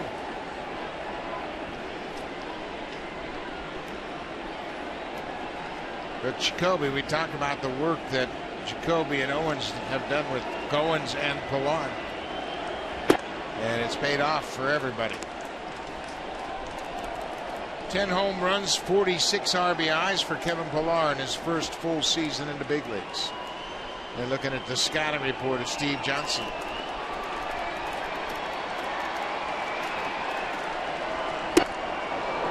Revere strikes out.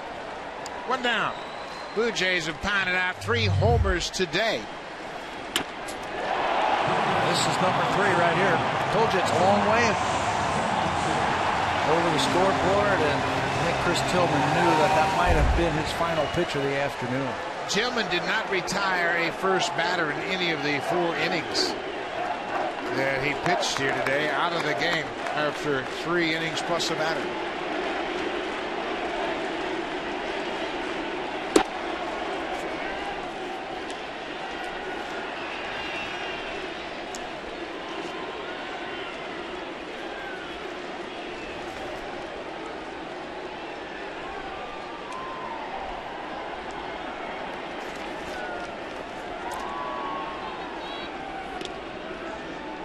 Inside, that may have hit the umpire. Went off the catcher's glove, and Mike Everett might have taken that one on the arm.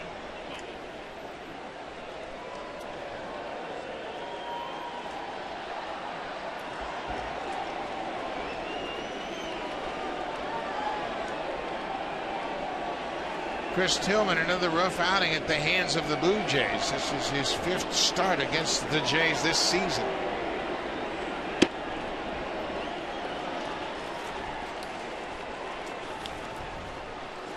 Fifth start against the Blue Jays, like you said, and now 4 of them. He hasn't been able to finish 4 innings. 3+ innings here, 8 hits, 6 earned runs, a walk, and 3 strikeouts. He's just had his problems this season against the Blue Jays. That's all in 72 pitches in 3+1 batter. Today was his 19th career outing against the Blue Jays. He came in with a 4-9 record and an earned run average of .568. Donaldson lays off that high pitch.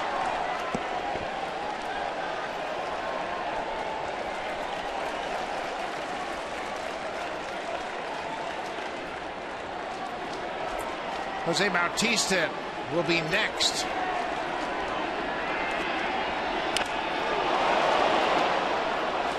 Now it's a full count.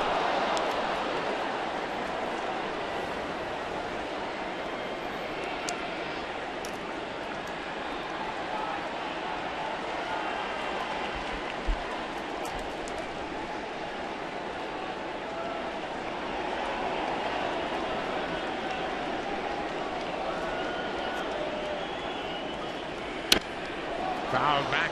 We mentioned Tillman making his 5th start against the Blue Jays. His ERA, including today, 15.50.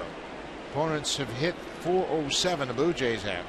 He's got a whip of .250 and has given up 9 home runs in 18 innings pitched. And they moved Wei-Yin Chen out of this start to start Tillman today.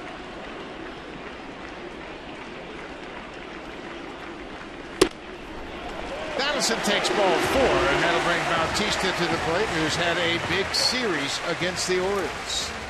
Well, he's getting in one of those home run grooves also. Jose yesterday off of Mike Wright, the big right-hander, a 2-strike slider. He hits it into the second deck in left field, and then they got the Blue Jays. A couple of runs in the first inning with wrist blast.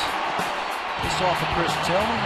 Change up, see you later. Almost in the same spot as yesterday's home run. Jose now has 33 home runs, and he's driven in 93. Slow breaking ball. Bautista's 1 for 1 against Steve Johnson.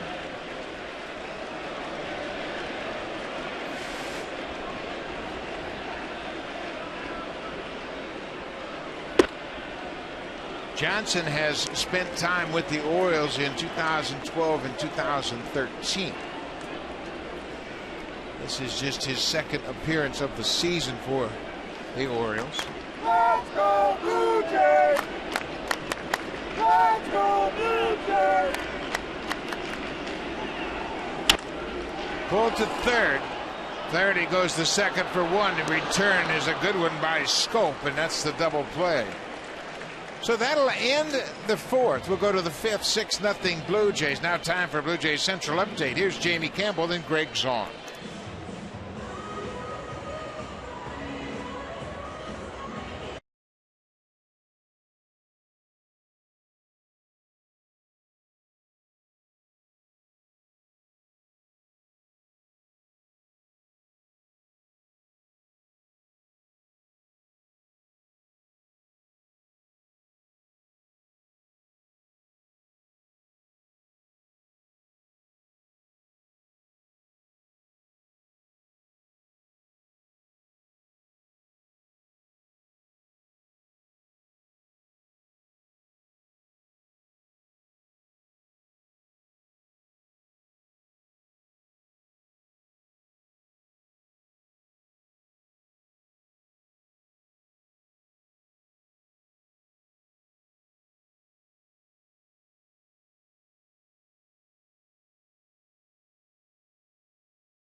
Presented by the all-new 2016 Honda Pilot, proud partner and official vehicle of the Toronto Blue Jays.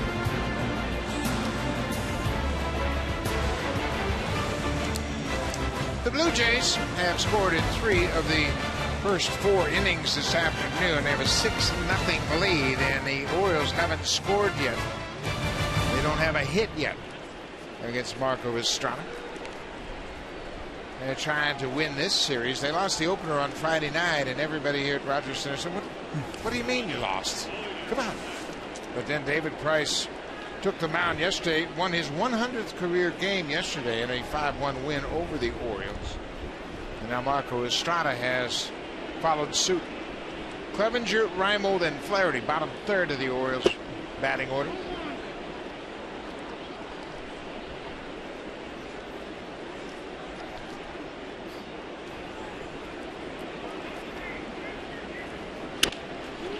Pulled on the ground. Colabella will wave off the pitcher and step on the bag. Well, the Blue Jays have turned their fortunes around, and it all started at the All-Star break. They lost that tough game to Kansas City, 11-10, at the end of the first half, and since then, Pat, they've really turned it on. Yeah, that was a tough road trip right before the All-Star break. I think they went something like 2-8, something like that on that road trip. But since then, they've got the best record in all of baseball, 32-12, 20 games over 500. They made the necessary changes, I think. to the roster. They got an extra pitcher, starting pitcher in Price. They got a couple of bullpen arms. They shored up the defense at shortstop and left field with a couple of trades. Yeah, it cost them some minor leaguers, and it cost them some of their best prospects. But Blue Jays feel like they have a chance to win now. Not just get into the playoffs, but win. Marco Estrada, after a hiccup in the first and a couple more walks in the third, has sorted things out. He's ahead of Nolan Rymel, 0-2.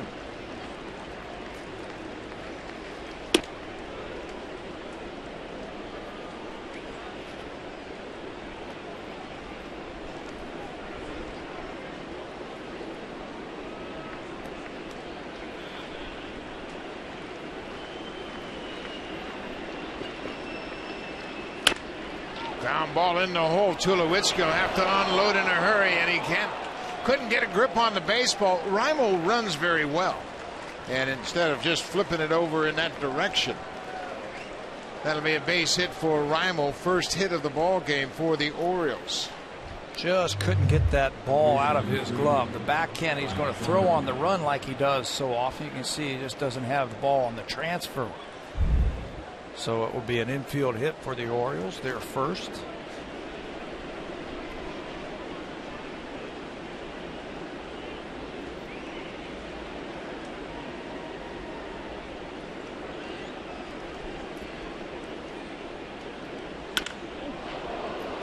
Ryan Flaherty rips it foul into the seats.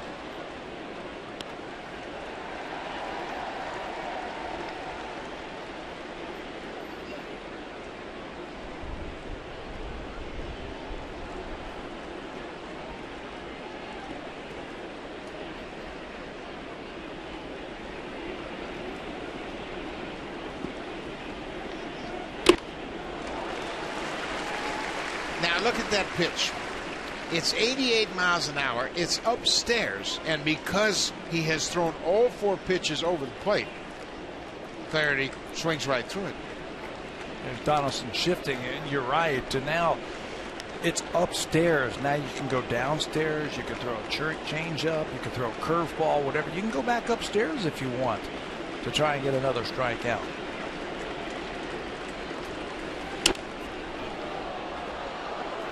I tell you what, when a pitcher and a catcher are on the same page, it's like a well orchestrated ballet.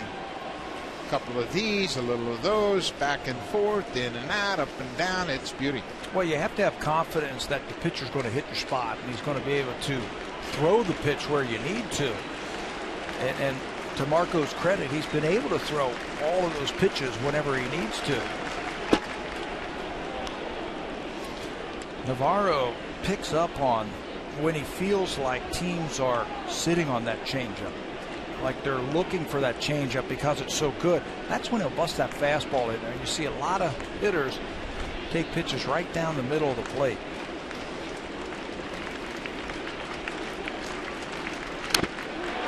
Fouled off Navarro, another changeup.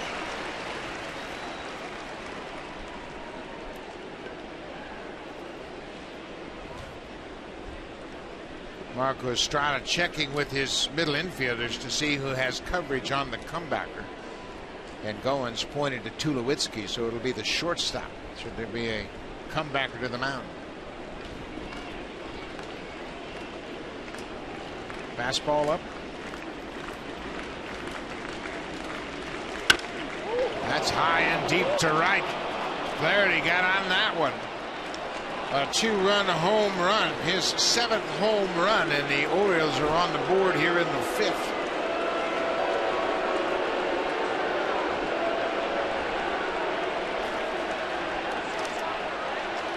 Went back to that high fastball, and remember Flaherty was late on it. First strike of the at-bat. This time he wasn't late.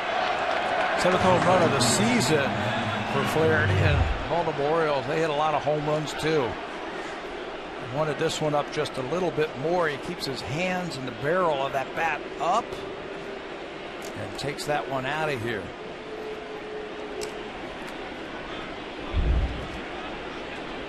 Flaherty, a 2-run home run that gives him 27 RBIs. along with 7 home runs.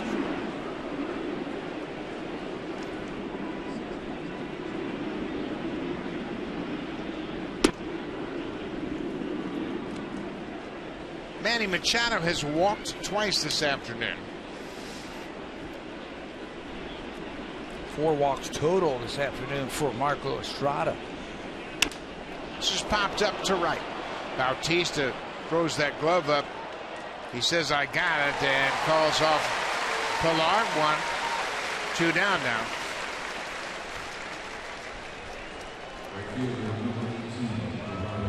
This copyrighted telecast is presented by authority of Rogers Blue Jays Baseball Partnership and may not be reproduced or retransmitted in any form. And the accounts and descriptions of this game may not be disseminated without the express written consent of Rogers Blue Jays Baseball Partnership. 3 more home runs today for the Blue Jays, and they have a 6-2 lead. This is popped up. Tulowitzki behind Donaldson. Shallow left field. That'll end the 5th. The Orioles get on the board, but Marco Estrada has a 6-2 lead.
Comfort zone seats. It is very nice and cool in the shade, and today we welcome guests of TD. Meanwhile, we take a look over at the Jays Care Community Clubhouse, and we have folks from Right to Play. Buck? Thank you very much, and welcome to the ballpark. And it's another beautiful afternoon here at Rogers Center. Marco Estrada gets a visit from the skipper down at the end of the bench and shakes his hand. It looks like Estrada is out of the game after 5 innings, in line for the win. Blue Jays have plenty of arms down in their bullpen, so Estrada dealing with the 2, 3, and 4 spots in the lineup. John Gibbons says, you know what? Let's don't give them another look at you here this afternoon. Let's change it up just a little bit. Looks like LaTroy Hawkins starting to throw.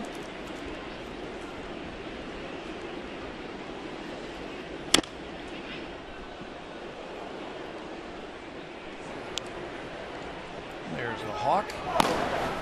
Looks like he will be coming in for the 6th inning.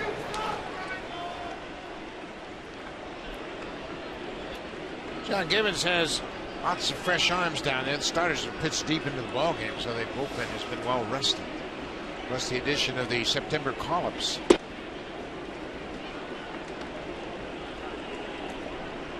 Bautista and Donaldson, what a pair they have been. And you could match up a lot of different duos on this lineup, but today Donaldson drove in the first run of the game, Bautista the 2nd and 3rd, and it all came in the 1st inning. Tulowitzki has added a 2-run home run, and Carnacion gets out in front of that pitch. Just a little bit too quick on that fastball from Steve Johnson. They have handled Edwin in this series. Came in here red hot.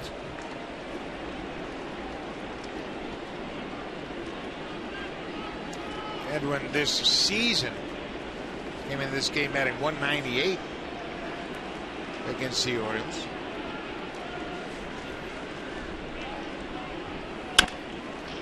Bouncing ball, Machado at short takes his time, gathers and throws. One down. Let's check in with Jamie Campbell.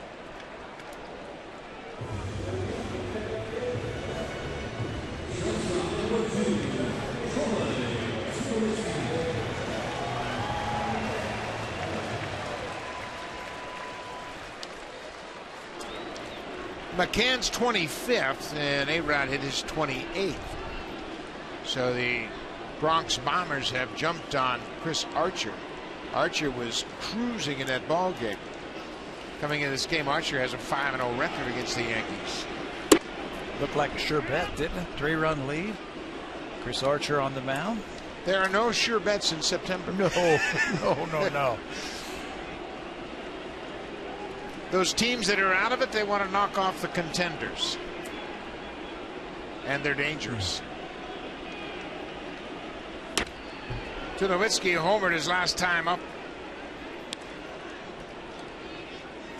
He's now scored 28 runs in his 34 games since coming to the Blue Jays.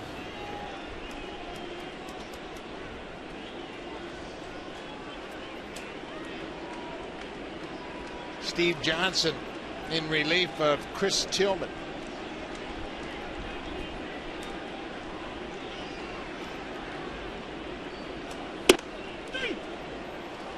Tulowitzki called out on strikes.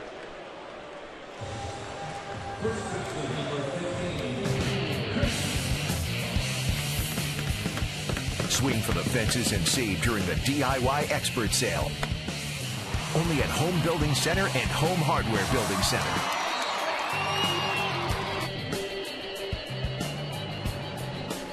Beautiful afternoon here as Blue Jays wrap up this 9-game homestand. They have a 6-2 lead over the Orioles.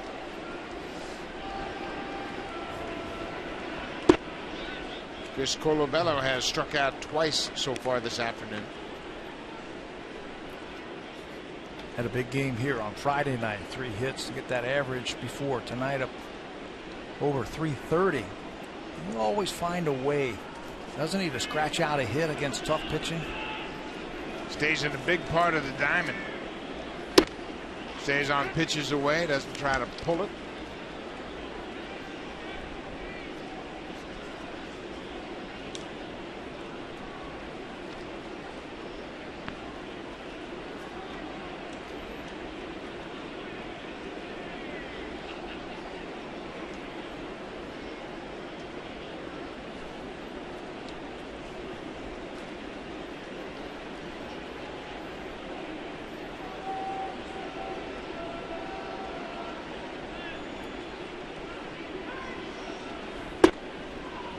Inside. I think Colabello looks away first, don't you? He's thinking about the outer half of the plate before he thinks about the inner half. Yes, and then he'll just react to the inner half, especially against right-handed pitching. I think you always have to be wary of that breaking ball, pulling it down and away from you. Look for the ball out over the plate, react to the ball inside. I think that's how good hitters, their thought process, good right-handed batters.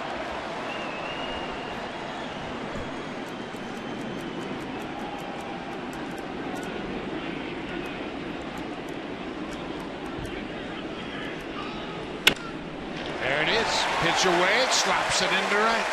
2-out single for Colabello. He's 1 for 3. Always seems to find a way, doesn't he? Get that one hit, and then get another one, have a big day. 1 hit a day will keep the doctor away.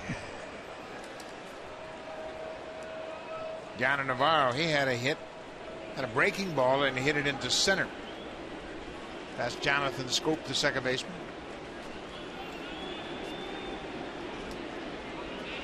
Manny Machado stays put at shortstop. Ryan Flaherty is basically in the second base position, and Jonathan Scope is out in shallow right. Not a big adjustment for Flaherty. He's played a lot of second base, so he just moves into that natural position. They keep Manny Machado on the left side of the diamond. Tough to get a ball through the right side, isn't it? If you're a left-handed batter. Gonna have to hit it hard.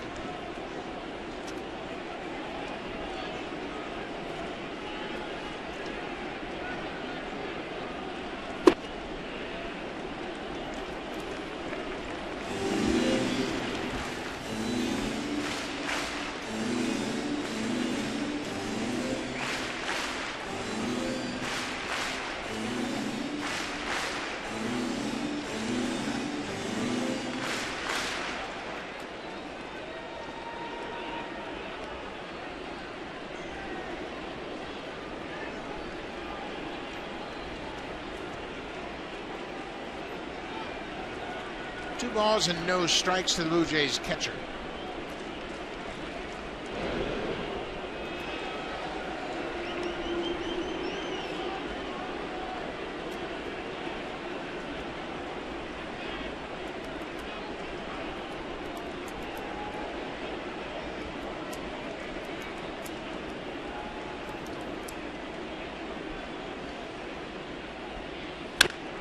Fair ball. Just inside the back. Colabello makes the turn around second, and he's going to stop there. Navarro will end up at second. Throw comes all the way in. Navarro has a 2-out double. He's 2 for 3 this afternoon.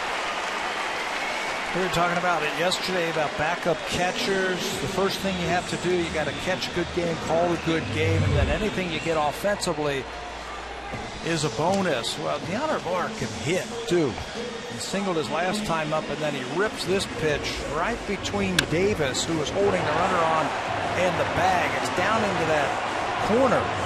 The fans leave the ball alone, hoping that Colabello could score, but Scope, who was playing Navarro so deep in shallow right field, flags it down and makes a strong throw home, holding Colabello at third base. Second and third, 2 outs. Steve Johnson in a jam here, bottom of the 5th. Buck Showalter, the manager, with a slow walk to the mound. They've got Brian Mattis, a left-hander, loose, and he's made the call to the bullpen. The Orioles are down by 4.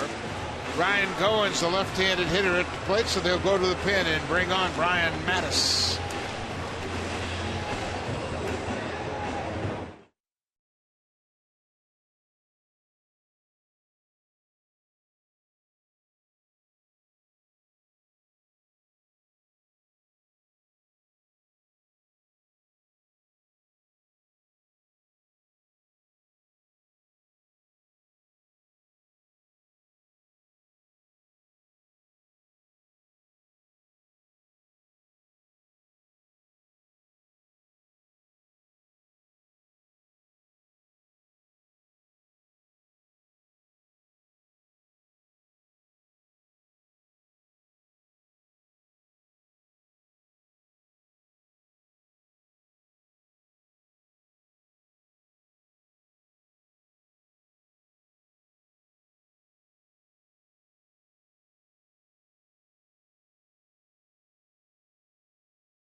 To add to their lead, they have a 6-2 lead with runners at second and third.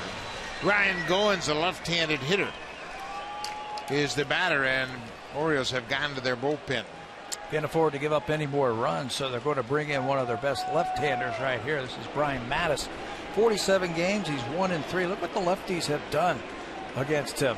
145 average. He's averaging 10 strikeouts per 9 innings. Good fastball and a very sharp, hard breaking ball that he picks up a lot of his strikeouts with.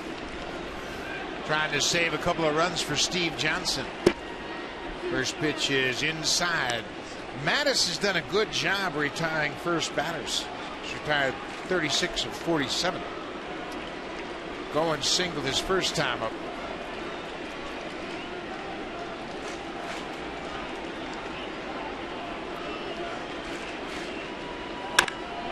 Well, he stays on that pitch and ripped it down the right field line, but foul. One thing we have seen from Goins as he has played regularly lately is the ability to hit the ball to left against lefty pitching. And the Orioles continue to bunch the Blue Jays in the outfield. By staying on those lefties, he's giving himself a chance to get a base hit. Stay on that. Don't open up that front shoulder. Use the whole field. You know you're going to get a breaking ball from Mattis at some point. 1-1 pitch upstairs. Goins has had some good at bats against lefties lately. For the season, hitting .217. But since he's played regularly, he's gotten some big hits against lefties. Driving the ball. Hitting that ball to left field off of the left-handers.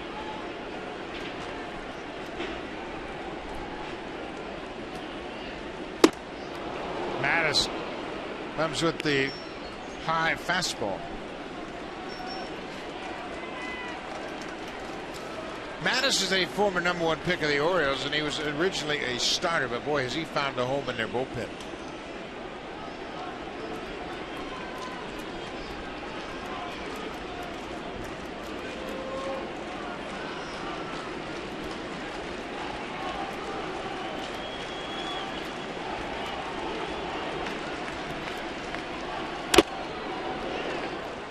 Staying with that fastball.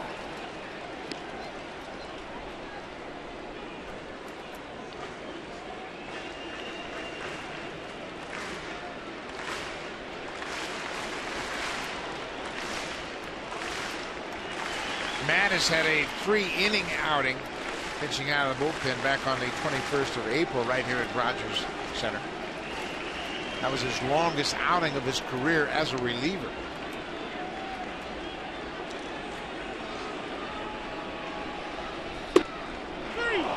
Lawrence takes strike 3 looking. The Blue Jays will leave a pair. We head to the 6th. The Jays have a 4-run lead. It's 6-2. Here comes the Home Hardware Cleanup Crew, brought to you by Natura. Home Hardware's exclusive line of safe, environmentally friendly cleaning products.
Celebrating Canada's team with a 22-day countdown to the last home game.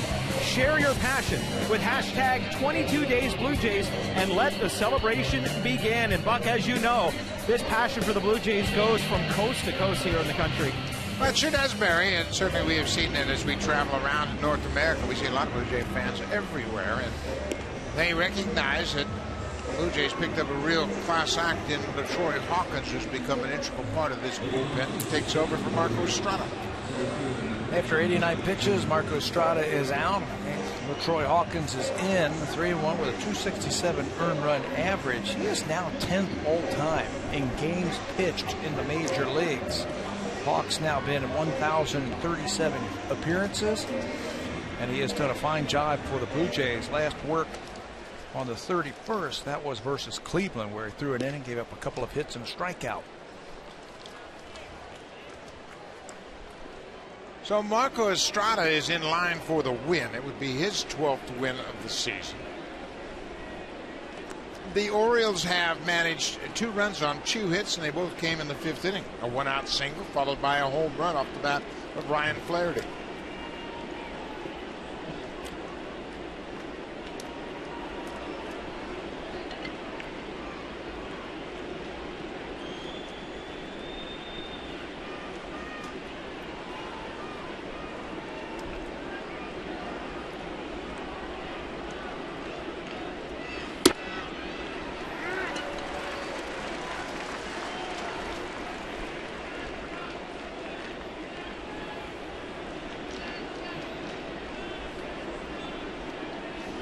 Adam Jones, the center fielder, takes a first pitch strike from Hawkins and bounces this past Tulowitzki. Sharply hit ground ball into left field.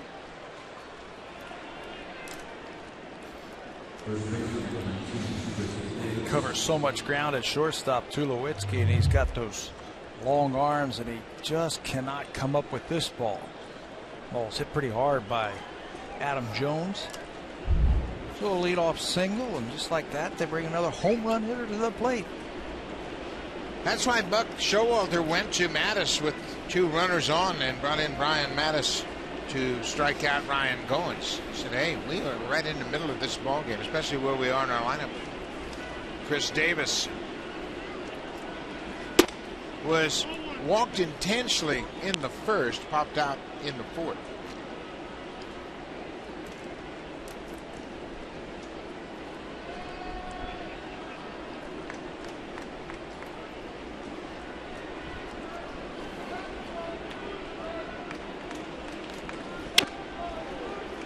Davis had a good rip and fouled it straight back.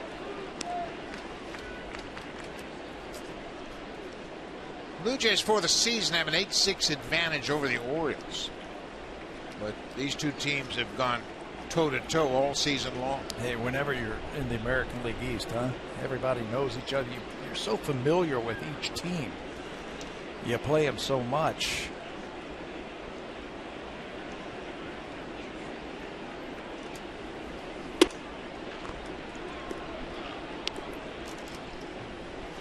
Mentioned Davis, of course, with his 40 home runs and 100 RBIs. He's also struck out 180 times.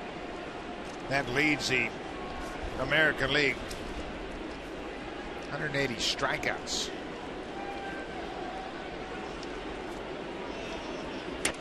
You know, if I'm Buck Showalter, I'll take that. I'll take the good with the bad. 40 and 100 for 180 strikeouts. I'll take good that exchange, huh? Yeah, I want that production in the middle of my lineup. Davis plays a pretty good first base, too. Yes, he's a very good first baseman. 2-2 count to Chris Davis. Is he a free agent? Yes. Coming up, too? He is a free agent. Having a timely, good season.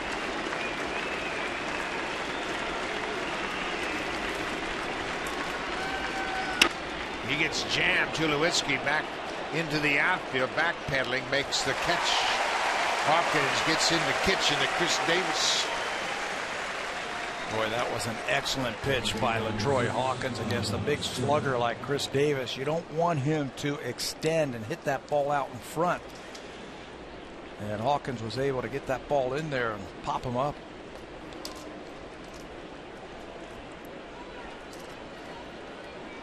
Jonathan Scope has struck out twice today. Those strikeouts came against the starter Marco Estrada.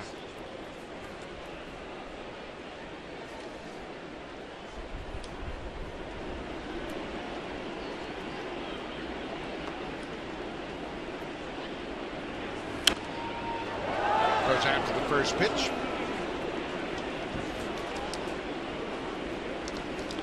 Troy Hawkins is in his 21st Major League season. He announced before the start of this season this would be his last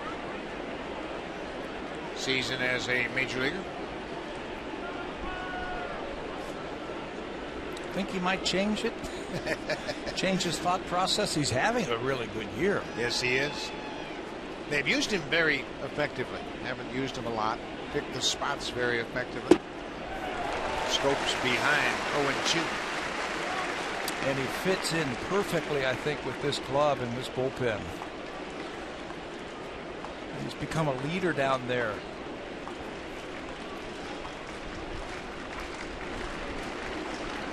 Came up with the Minnesota Twins. 1995.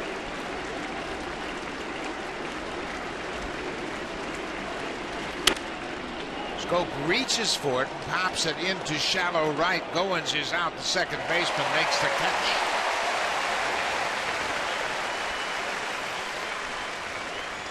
Two down. Well, everybody keeping their eye on the scoreboard. New York has taken a 4-3 lead. They're in the bottom of the 7th in the Bronx. Brian McCann and Alex Rodriguez with home runs has propelled the Yankees ahead of the Rays. Chris Archer is the starter for Tampa Bay, and he went into that game with a career 5-0 record against New York. You know what that means in the Bronx now.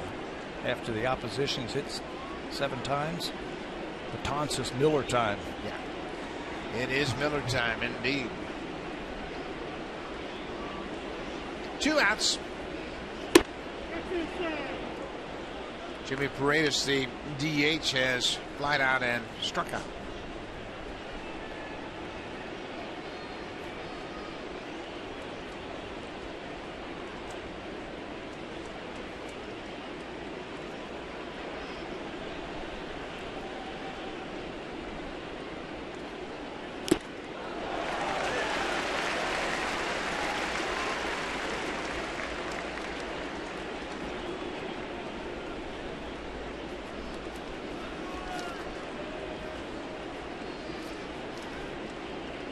Marco Estrada went 5 innings.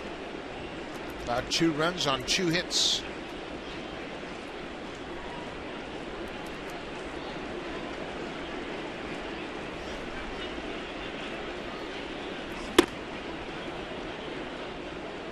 Two and 1.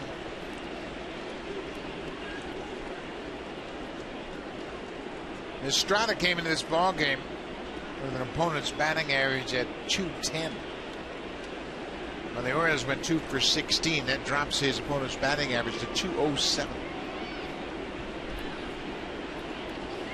2 hits in 5 innings going to the bullpen.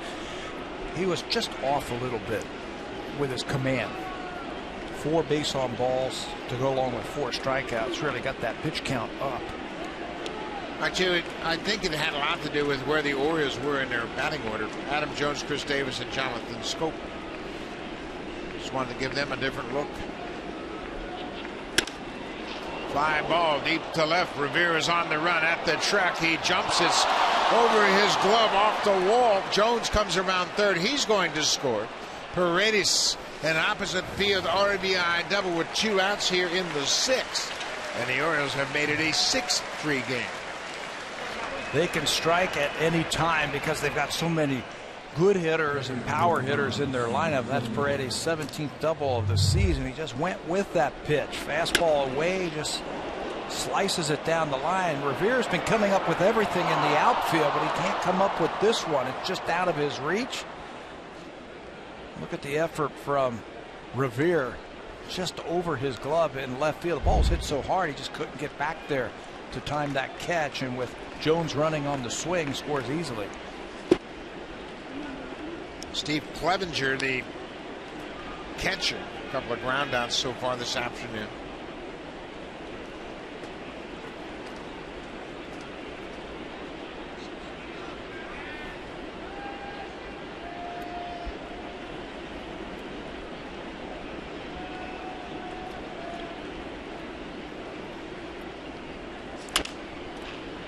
Ball and a strike. Brett Cecil, the left-hander, loosening up.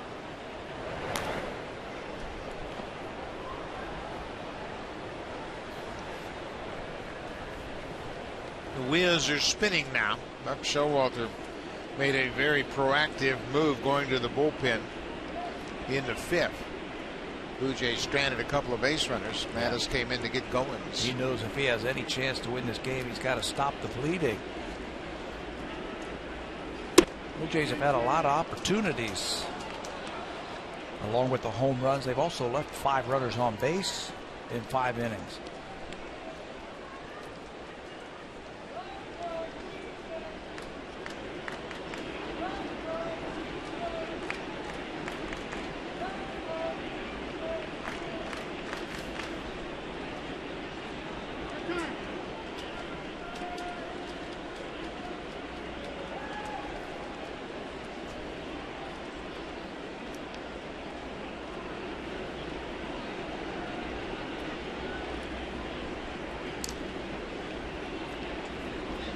Is breaking for third, and Navarro will put it in his back pocket. Jimmy Paredes had a running start, and Navarro made a good decision not to throw it. You know, you can do that with 2 outs, a runner at second base. Look where the infielders are. They're back behind that white line. Just trying to keep the ball on the infield on any ground ball, so Paredes gets a running start. That's just his 4th stolen base of the season, but now he's just 90 feet away.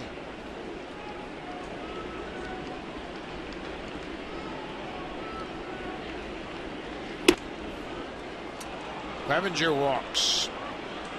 Nolan Rimo will come to the plate.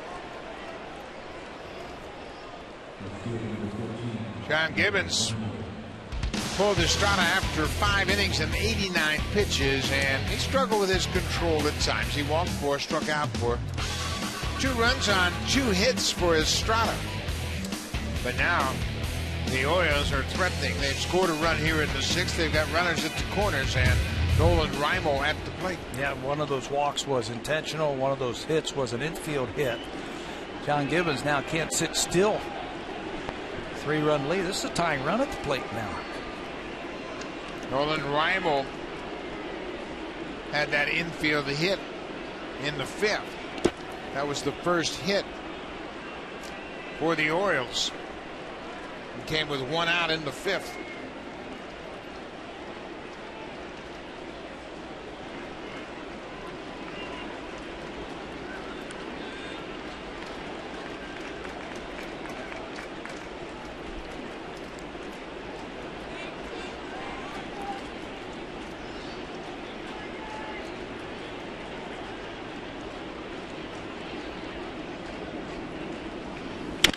Down ball. Donaldson at third will go to second, and that'll end the inning. But the Orioles score a run off of Troy Hawkins. They have closed to within 3. We'll go to the bottom of the 6th. The Jays lead at 6-3.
The Toronto Blue Jays. And a couple to choose from this afternoon already, so we're going to choose Kevin Pillar's home run because it's what happened afterwards. That was interesting. That's his 10th home run. Last time the Blue Jays scored a run off of Chris Tillman, but look what happens when he goes. He gets all the high five, gets the dances, and gets all the things that they do, and goes back, puts his helmet down, and says, let's do it again. I like that so much, I'm going to do it again, but nobody's impressed the second time through as Pillar's home run is our drive of the game. Home run number 10 for Kevin Pillar.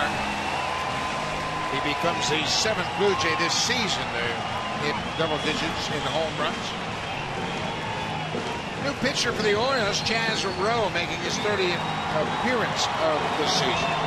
It's been a nice addition to this Baltimore Orioles bullpen. Chaz Rowe at 29 games has an ERA under 3. Lefties have had their problems, but not righties.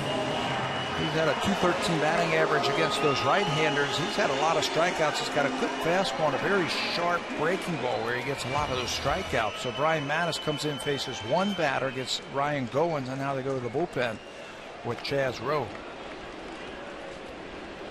6-3 ball game, and they're closing in on their season average of runs. They've scored 9 runs. These two have combined to score over 12 runs a game in the first 14 games they've played this season.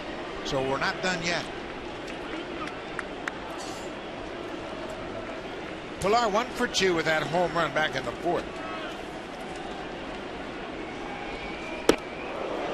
Inside pitch. Pillar squared the bunt, showed bunt, and Rowe buzzed him inside. Rowe spent some time on the disabled list with some right shoulder tendonitis. He was just reinstated when rosters expanded on September the 1st.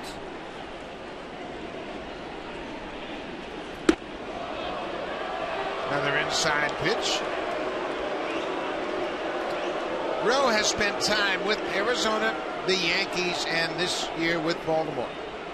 Jose Bautista getting up to speed on Chaz Rowe.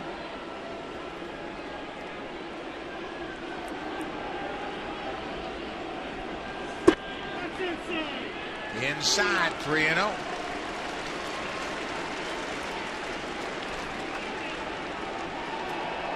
Blue Jays leadoff men have reached in 4 of the 5 innings this afternoon.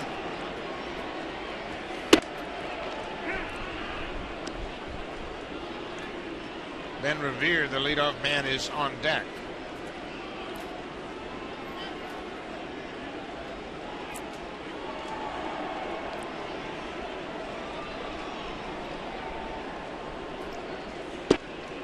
Leadoff walk, make it 5 of 6 innings. Well, he mentioned these two teams have scored 9 runs already this afternoon, and we're in the 6th. Buck Showalter has seen this act before. These two teams put up big offensive numbers. Big offensive teams. Look at the numbers. Blue Jays have 8 wins with an ERA of 5.5. They've hit .285 as a team versus the Orioles. Everything else just about the same. The runs and the home runs about the same. 2 evenly matched teams. So you don't want to beat yourself. That's the key right here when you're facing a team that's evenly matched.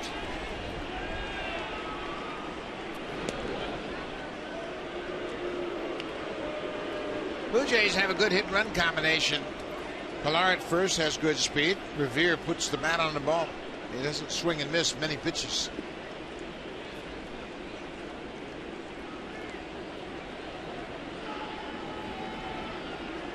Not running here. Revere pulls the bat back. He showed bunt. He might be doing that just to take pitches, to take a look at Chaz Rowe. And if you do it, the first thing you're taught is bunt a strike. That ball was up. They might change now. They might put the hit and run on here 1-0.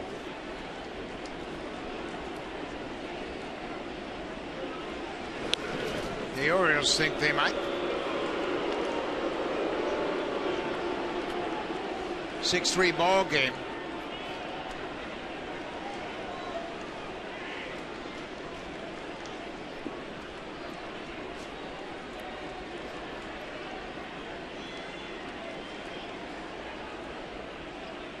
There goes Pillar. Inside pitch. Throw to second. Not in time. Kevin Pillar swipes number 18. He has only been thrown out 3 times all season long. He got a nice aggressive lead over there at first base. He goes on first movement. And he's fast. Steals it easily. Machado sets up, straddles the bag, but Pillar is in there safely. And now there's some options for the Blue Jays right here. They can bunt that runner over. They can let Revere swing away. The Orioles think he's money. Chris Davis is way in at first base. Revere has 2 sacrifice bunts since he's joined the Blue Jays. He has 4 on the season. It's 2-0. I'm letting him swing. Absolutely letting him swing. Don't give away any outs. No. Orioles are set up for him to bunt. And he does. Bunts it right off home plate. Extra spin. Took it away from Rowe, and Revere's aboard. Boy, they had a lot of backspin on it. Rowe got in position. But when it hit the turf, it spun away from it. Threw him off balance. How many times have we seen that this season where that ball's got that funky English on it when it comes off of a bunt? Watch this thing. He reaches down to go get it, and it takes one more hop. He barehands it, then doesn't have the grip, and Revere's going to beat that play. Well, he was ready to pounce on it, and now he's got to go and get it. He's got it on the palm of his hand. No chance.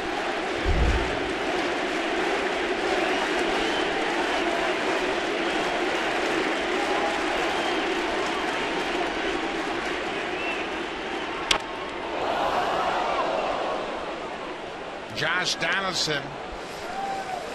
Please make it rain on my birthday, Ashton. Okay, I'm sure he's trying. Happy birthday, by the way. Donaldson has been on base twice. He doubled in the first and walked in the fourth. Tried to check his swing, and Todd Tishner down at first, and he went around. Boy, that's a surprise. It looked like he might have held up on that breaking ball for real. Told you he's got a good, sharp breaking ball. Donaldson from the side. From that angle, it looked like he went around. No throw. Pillar did the right thing, boy. He gained ground, broke toward home. That ball was in the dirt. He reacted perfectly. Yeah, reacted like he was going to try and score on a short, wild pitch. Blue Jays can start the runner here if they want to. Got some speed at first base with Revere. 0-2 to Donaldson. Breaking ball outside. We mentioned Donaldson has been on base twice. He's now reached base 220 times. That's second most in the American League, second only to Mike Trout, who's been on base 224 times.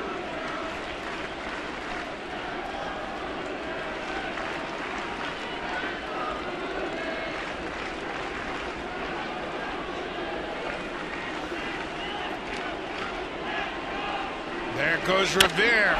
Fly ball to left. Pillar tagging at third. Rimo sets up, makes the catch. Here's the throw. And it's not in time. Another sacrifice fly for Donaldson, his second RBI of the afternoon. The Blue Jays get that run back. Josh waited back just long enough and kept his hands back long enough on that breaking ball to lift that ball to left field. It was a medium fly ball to left field. And there was going to be a play at the plate. Pillar, too much speed. So Pillar with a walk, a stolen base. He goes to third on the bunt, base hit by Revere, and then scores on the short sacrifice fly. That's how you manufacture runs. Bautista down the left field line. That's going to drop for a base hit. Then Revere is getting waved around third. He's going to come in to score. Bautista with an RBI double.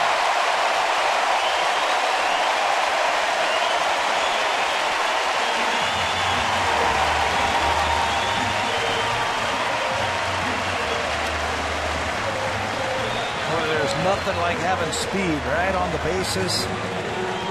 Double down the left field line, and Ben Revere can fly.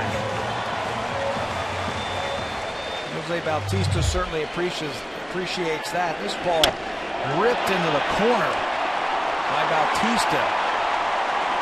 Reimel gets over, but you can see Revere's already at third base when he has that ball in that corner, and he scores another run. 8-3 Blue Jays. Bautista broke toward third. Donaldson appreciates the speed of Ben Revere, and he wants to make sure he keeps him loose. Stay warm, Ben. We might need you to score again. Revere scored a pair today.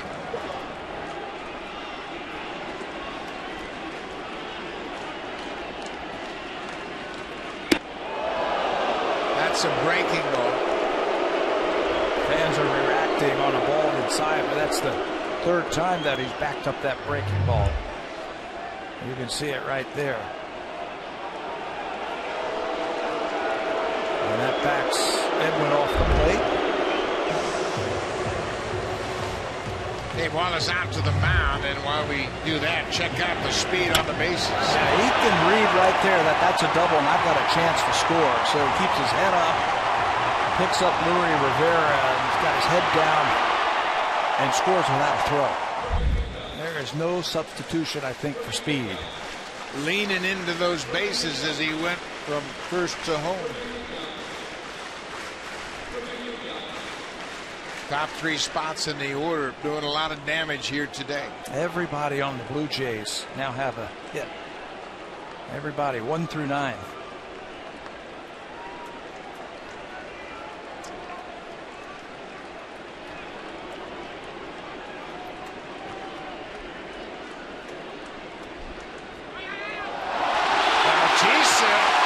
Was at second. Scope was behind second, and Rowe turned and fired. Ball went into center. So Bautista now at third base. Uncharacteristically, the Orioles mess up a play. That'll be an error charge to the pitcher. I don't know why he threw it. There was nobody there. There was nobody at second base. But Bautista will pick up an extra base, and now the infield has to come halfway. Encarnacion now with Bautista at third and 1 out. Left field, that's going to drop for a base hit, and Bautista will jog in. Encarnacion headed for second, and he'll get there standing up, an RBI double. Another double for the Blue Jays. Chaz Rowe doesn't have anything to get the Blue Jays out with right now. His only out was against Donaldson. That was a sacrifice fly. So Buck Showalter has seen enough from the right-hander. He's going to go back to his bullpen. Well, the Blue Jays have hit that magic number now. 12 runs have been scored in this game. That's been the average all season long. Brad Brock into the game for Baltimore.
Keep up to speed with everything Blue Jays. Don't miss a pitch with our in-depth game live tracker. Plus, the latest news, videos, and interviews on Canada's team. Download the new Sportsnet app today. Buck? Thank you very much, Barry Davis. What a day. Blue Jays have scored 9 runs on 13 hits, and they've gone deeper into the Orioles bullpen. Second reliever of the inning now for the Orioles. This is Brad Brock, 50 games, and he's got a wicked sinker slider type of arsenal. First time we've seen Brock in this series. Blue Jays scored 3 in the first. They've scored 3 here in the 6th. 9 runs in total. Tulowitzki hit a 2-run homer in the 3rd. Just a matter of time, wasn't it? That these teams hit 12 runs. They've been averaging that all season long between the two of them.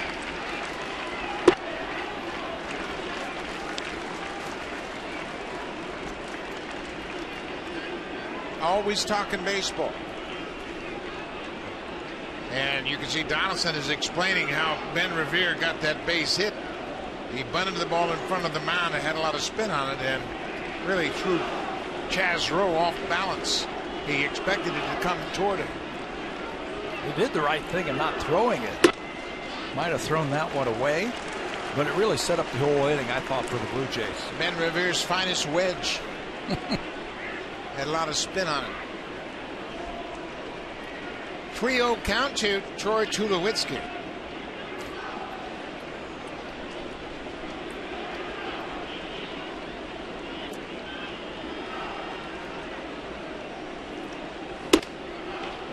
Pours that fastball in there.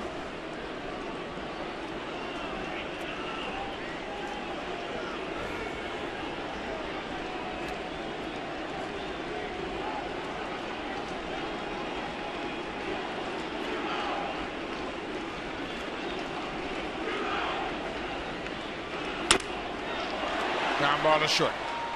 Machado looks kind of shown back to second.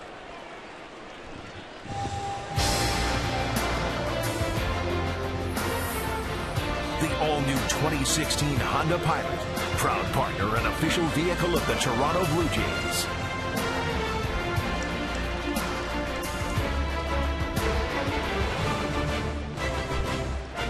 Blue Jays, another big offensive afternoon here at Rogers Center. They have a 9-3 lead over the Orioles.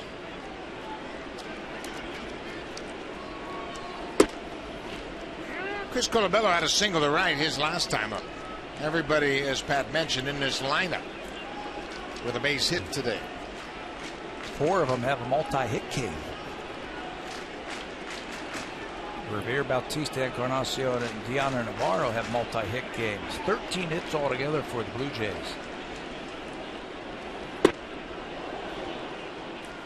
0-2 to Colabello.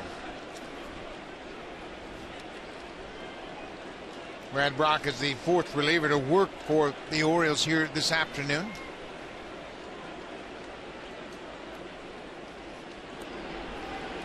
Liam Hendricks has gotten loose down in the Blue Jays bullpen. Appears as though he's ready to come into this game.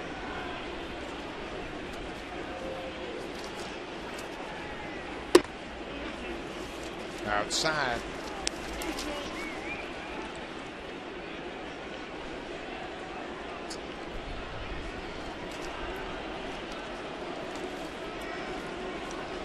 David Price, he is always standing in that dugout.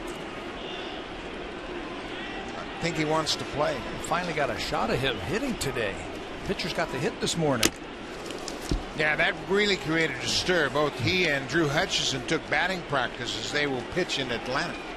So they wanted him to get some swings in. And the rest of his teammates, Price's teammates, came and played just beyond the edge of the infield. They all gathered right behind the mound, if you will. Look at, he's got his shin guard on. He's ready to hit.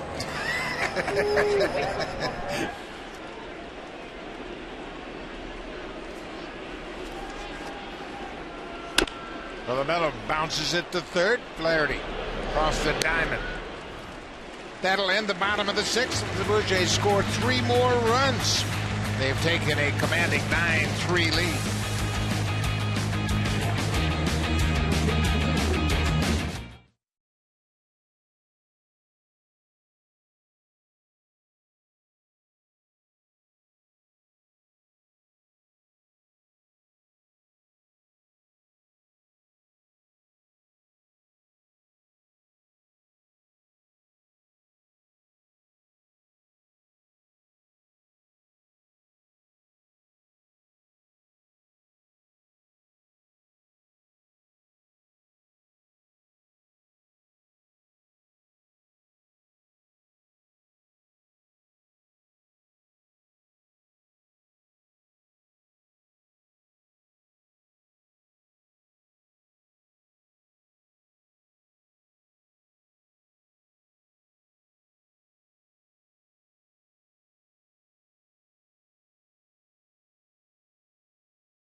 MLB.TV Premium.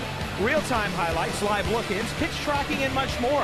Also includes a free At-Bat 15 subscription. Watch baseball at home, at the office, or on the go. Season-long subscription packages are available. Visit BlueJays.com for more details. And guys, at Yankee Stadium, the ball game isn't quite over yet. The Rays trying to hang on, and I'm sure the Blue Jays would love to see them come back and win that game. 5-4 Yankees in the bottom of the 8th.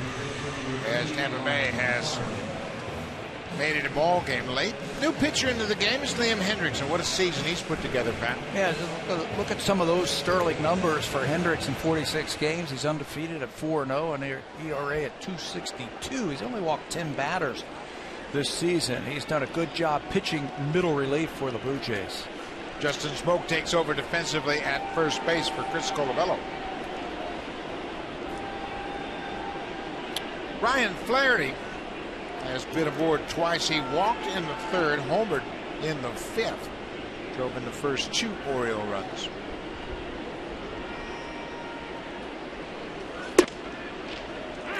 Hendricks has had a breakout season pitching out of the bullpen.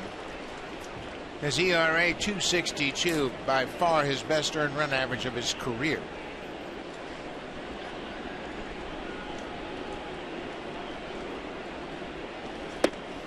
He has thrown 55 innings pitching out of the bullpen in his 46 ball games. The only year he threw more innings, back in 2012, he made 16 starts for the Minnesota Twins and pitched 85 in the 3rd inning. He's always been known as a guy who throws a lot of strikes, and this year it's no different.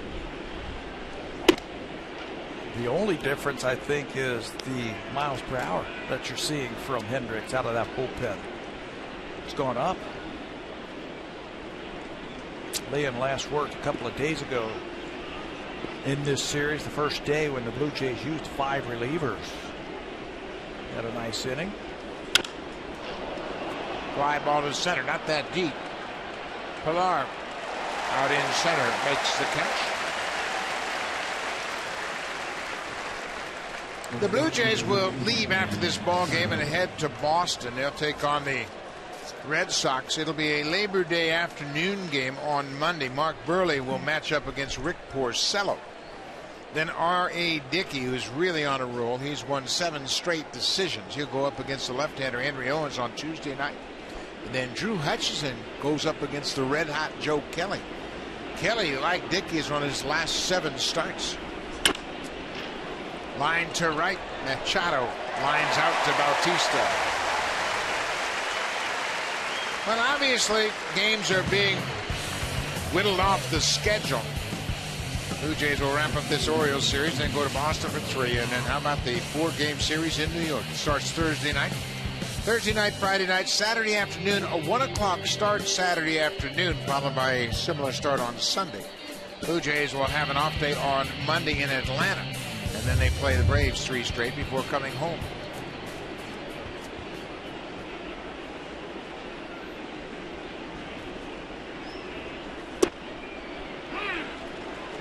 Gerardo Parra, the right fielder, has flied out 3 times today.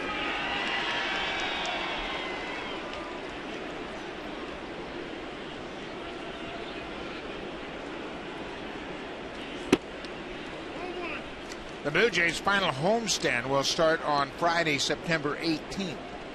The Red Sox in town for 3. Then the Yankees come right back Monday, Tuesday, and Wednesday, the 21st, 22nd, and 23rd of September. 3-game series against the Yankees. The Blue Jays then will have the 24th of September as an off day.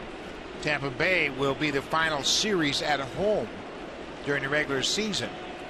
Friday, Saturday afternoon, and Sunday afternoon. Then the Blue Jays go to Baltimore for 4 and finish up in Tampa Bay.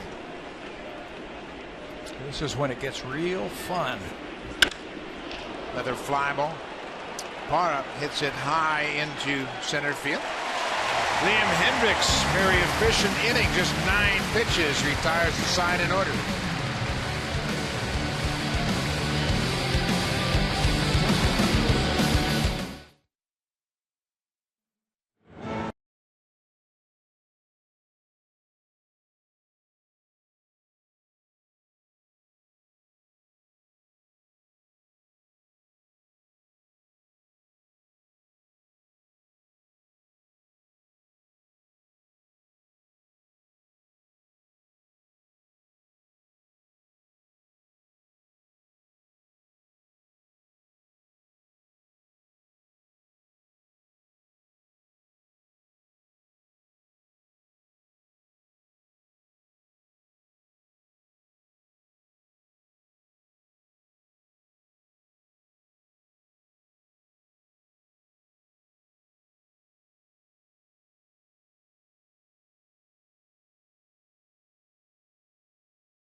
Canadian high school amateur baseball players with college eligibility.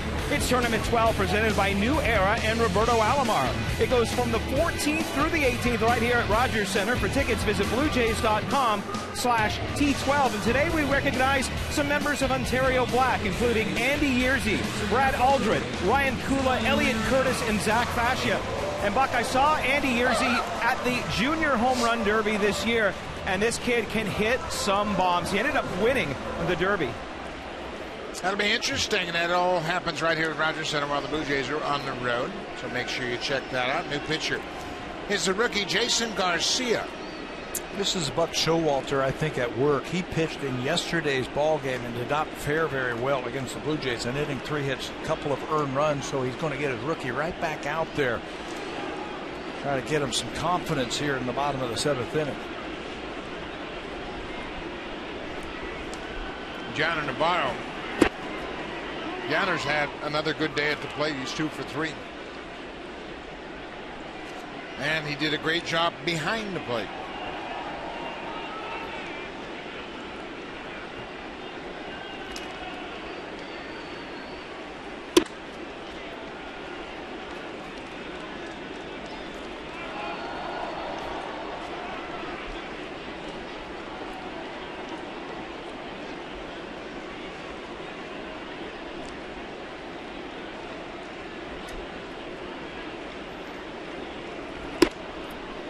3-0.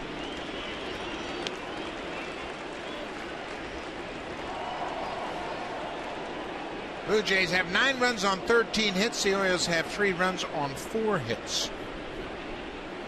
Chris Tillman, the starter, went 3 innings plus a batter, charged with 6 earned runs on 8 hits.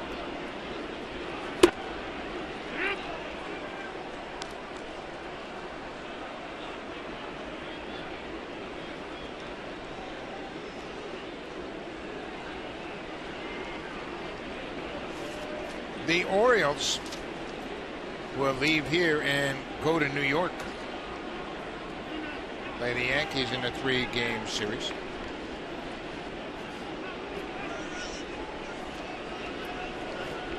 That will be a day game as well. Waldo Jimenez, in that game. Wei and Chen will start against Michael Pineda. And then Gausman and Ubaldo Jimenez to finish that one up. That's on Wednesday. And then the Blue Jays head into New York.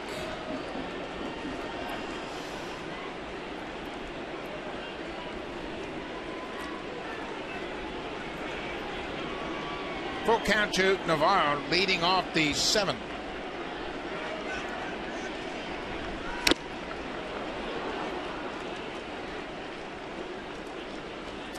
Blue Jays leadoff man has reached base in every inning but the 5th. And the Orioles just haven't been able to retire that first batter.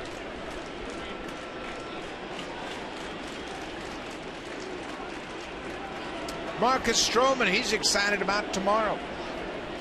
He's going to go to Buffalo and pitch for the Bisons.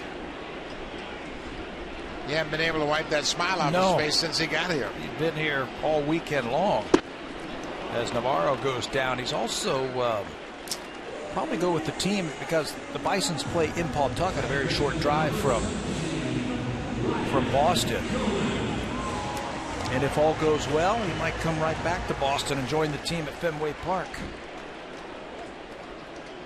He's anticipating the possibility of starting in New York. But he has one more hurdle to get over. That second rehab start.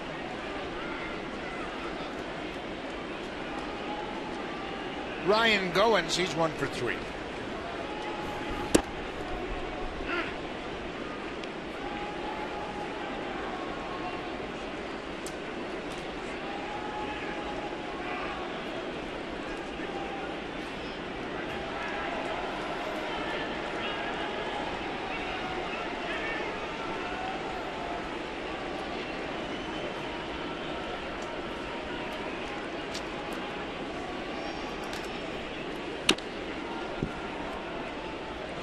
Another great crowd in attendance at Rogers Center, 46,136.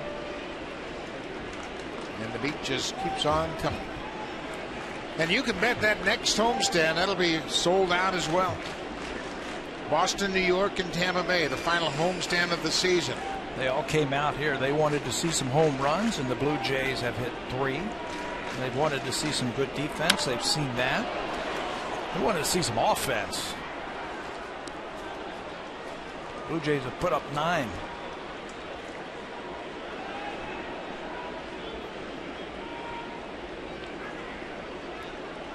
Blue Jays have hit 16 home runs in their 9-game homestand.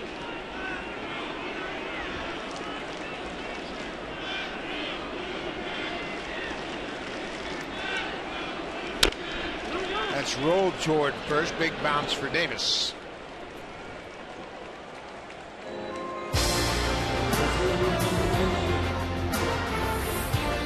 The all-new 2016 Honda Pilot, proud partner and official vehicle of the Toronto Blue Jays.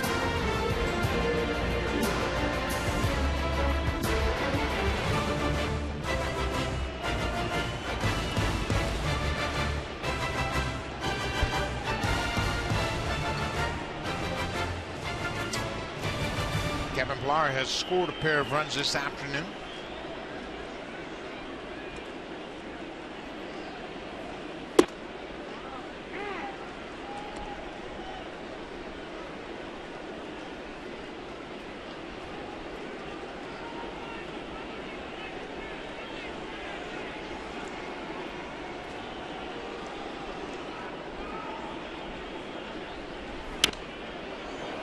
Blue Jays have now hit 108 home runs here at Rogers Center. This is the 72nd game of the season. They've hit 81 home runs on the road in 64 games. So it's really not that much of a difference home road for the Blue Jays. Everybody thinks it is, that they hit so much better at home here. I think it all has to do with the quality of pitching. Their batting average is 21 points higher here at Rogers Center, and Josh Donaldson has really had a much better season in batting average right here at this ballpark. The thing that's really surprising is how well the Blue Jays pitchers have pitched here this season. Villar chases that pitch down and away. Jason Garcia retires the side in order with a couple of strikeouts.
Contest. You can vote for your favorite Blue Jays defensive play of the 2015 season. One lucky winner will receive 2 tickets and the chance to throw out the ceremonial first pitch on Saturday, September 26th as the Blue Jays take on the Rays. Round-trip airfare and hotel included. Contest closes Monday, September 14th. See BlueJays.com for full rules. And Buck, as much as we hear about the Blue Jays' great offense, where would they be without some of these defensive gems this year? Kind of hard to pick which one of these would be the #1 play of the year. Barry, they certainly have a lot to choose from, as we have seen great defensive plays from this ballpark all season long. And Kevin Pillar, he's had his fair share. Ben Revere as well. New pitcher in the game is Mark Lowe. He takes over after Liam Hendricks had a good inning in the 7th. Kevin could have 8 of the top 10 if you ask me, the way that he has played in center field. There are Mark Lowe's numbers combined between Seattle and Toronto. Another big powerful arm for the Blue Jays. Back into that bullpen, a little last work in that Cleveland series. Through 1/3 of an inning, actually won that ball game on the first. Adam Jones goes after the first pitch and lifts a fly ball to center. 1 pitch, 1 out. Let's check in with Jamie Campbell.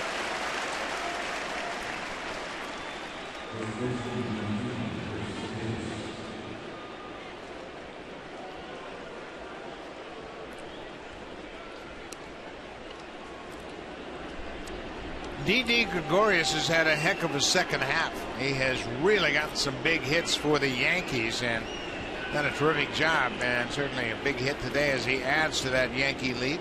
He had a play yesterday in the 8th inning, bases loaded, where he lined out to the second baseman in a 1-run ball game. They ended up losing that game, the Yankees. Came through this afternoon. Gregorius is 2 for 4 this afternoon, batting .272 after a very slow start. Chris Davis with nobody on. Went around and ball on a strike. Mark Lowe certainly adds to the depth of the bullpen. He's got a big arm, and his velocity has come back. We've seen him touch 98.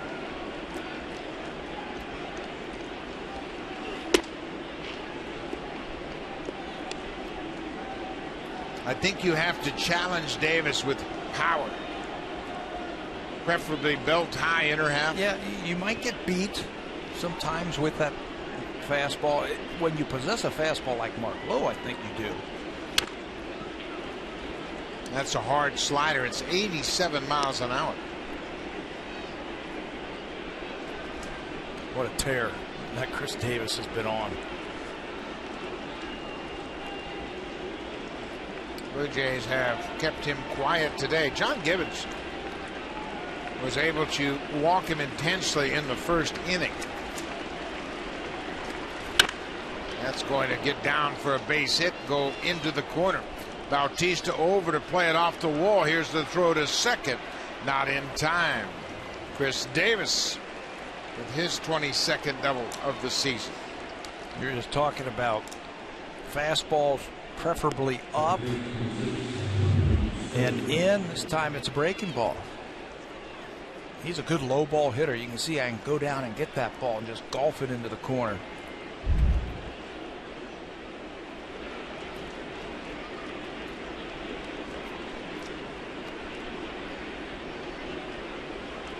Second baseman Jonathan Schoop 0 for 3.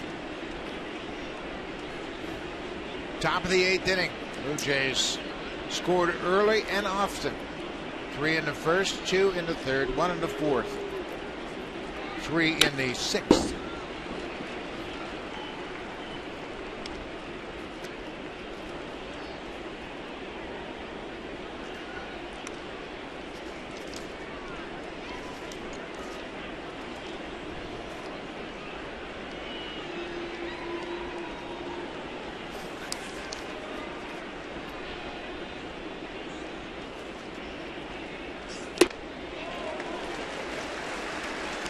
Tough pitch down and away. Yeah, you stay down there, you're not going to get hurt, especially against a right-hander. Schoop has had his problems this afternoon against the Blue Jays. Struck out a couple of times.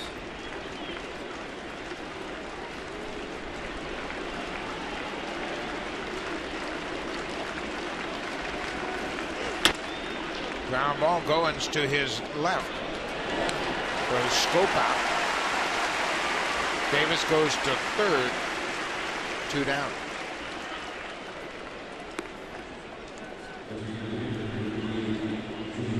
So that'll bring the DH Jimmy Paredes to the plate. And an RBI double in the 6th off of LaTroy Hawkins.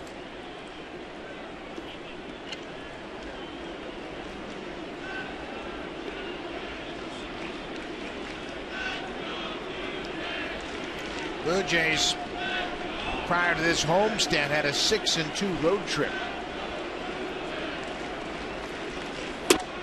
Trying to make this a 7-2 homestand. Got to win big.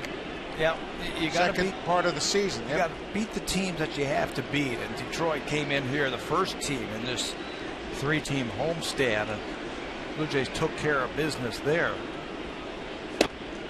Then the Cleveland Indians came in, and you knew it was going to be tough. Danny Salazar and some of the other pitchers that they had, and the Blue Jays won that series 2-3.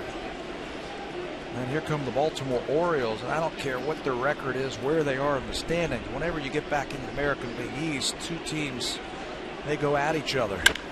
Ground ball. Smoke will go to the bag. That'll end the inning. Blue Jays have a 9-3 lead. We go to the bottom of the 8th. Now time for Blue Jays Central Update. Here's Jamie Campbell and Greg Zahn.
Blue Jays, and it's where you can vote for today's play of the game.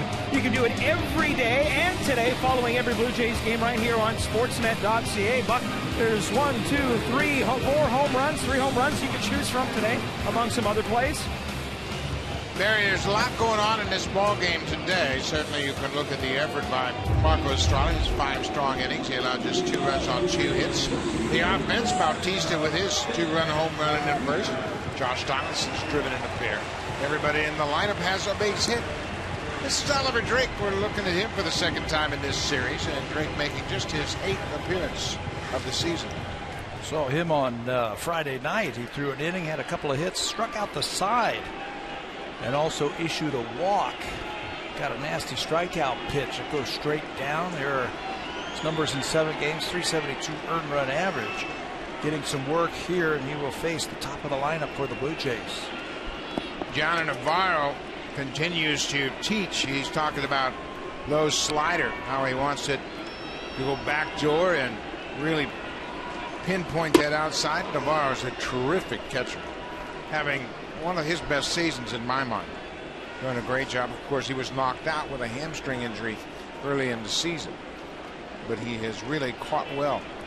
I think he's going to be a good coach someday if he wants to stay in the game after his playing days are over.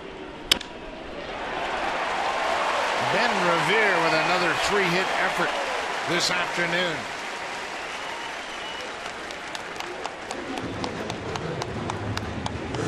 Lots of new Blue Jay fans coming out here at the end of the season.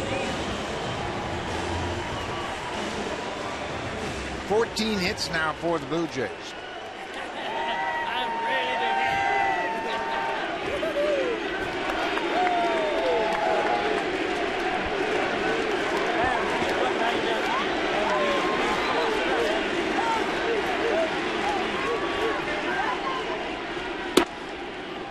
There's that high splitter.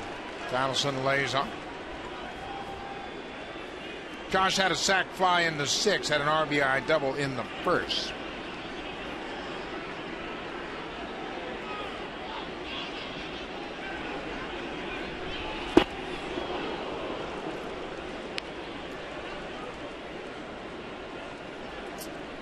That has been a familiar sight here at Rogers Center recently. The rain slickers acknowledging the Twitter handle of Josh Donaldson. He is the bringer of rain. I wonder if they're getting hot. I'm sure they're getting very hot.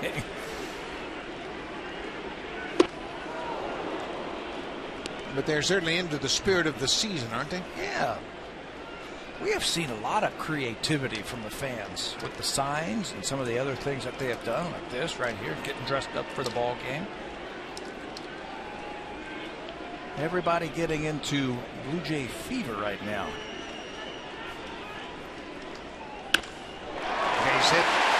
Josh Donaldson has his 2nd hit. Ben Revere cruises first to 3rd.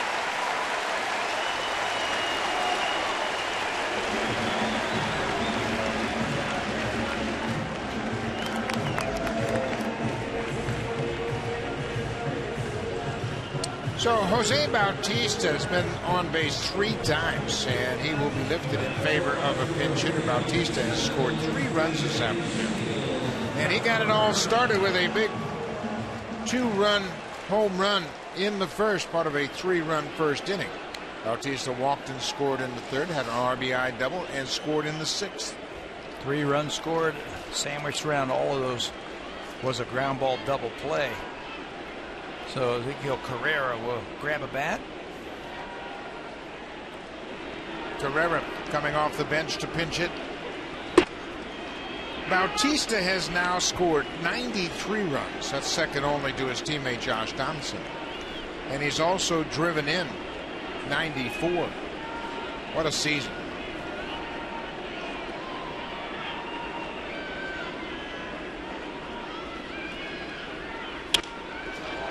Fly ball.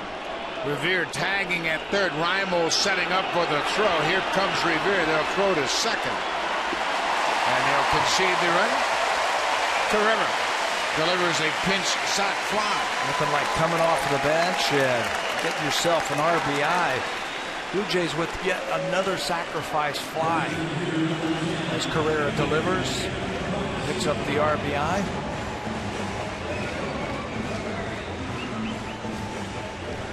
Two more sacrifice fly today. That gives the Blue Jays 55 sac flies for the season. Blue Jays are going to go to their bench once again. Flip Pennington into the ball game for Josh Donaldson.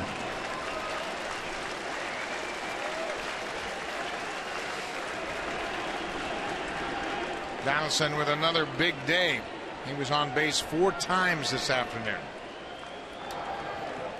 He and Bautista doing the damage in the first.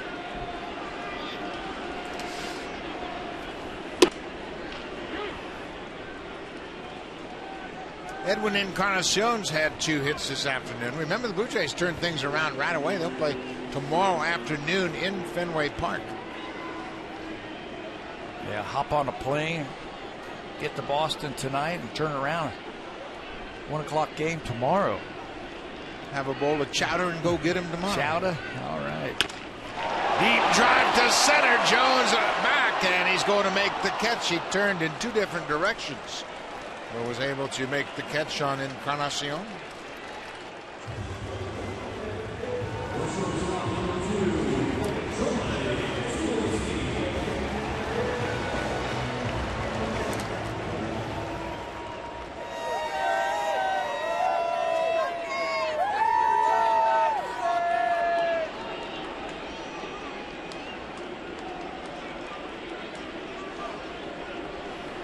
Troy Tulowitzki homered in the 3rd, his 5th home run since joining the Blue Jays.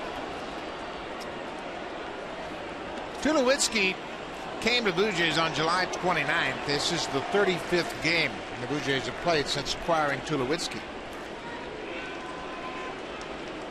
Today they have scored 10 runs. It's the 10th time they have scored 9 or more runs since Tulowitzki has joined the ballpark. Ground ball to 3rd. Flaherty looks to 2nd. Scope gets there in time, and Pennington is out. So the inning is over. We'll go to the 9th. Blue Jays trying to win this series against the Orioles. Roberto Osuna coming in a non-save situation.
Is just around the corner. Get expert advice on your hockey pool with the Sportsnet Magazine NHL Fantasy Pool Guide.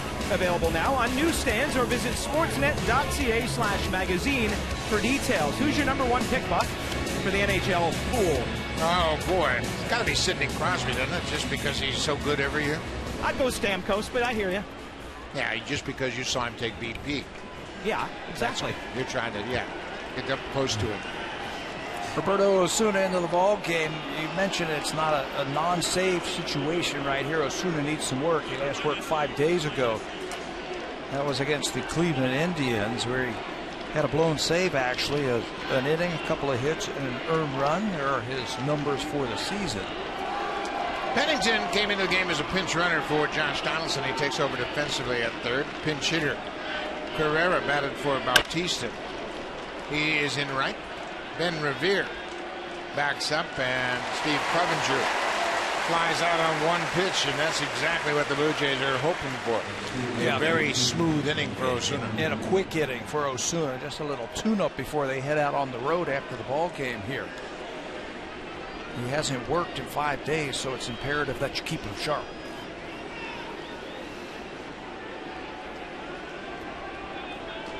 Nolan Reimold, the left fielder.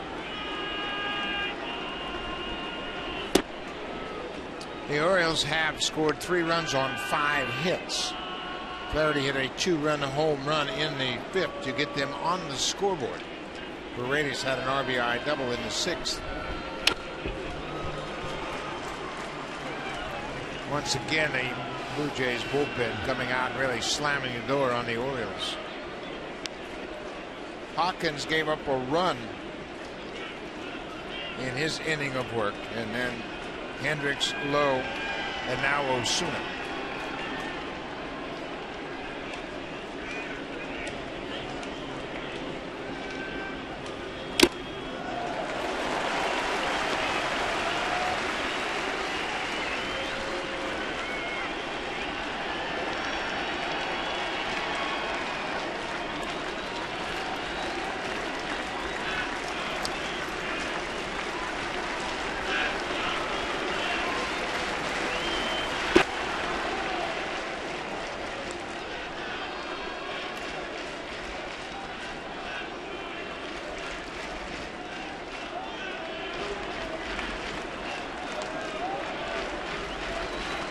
Two balls and 2 strikes, 1 out. We're in the 9th.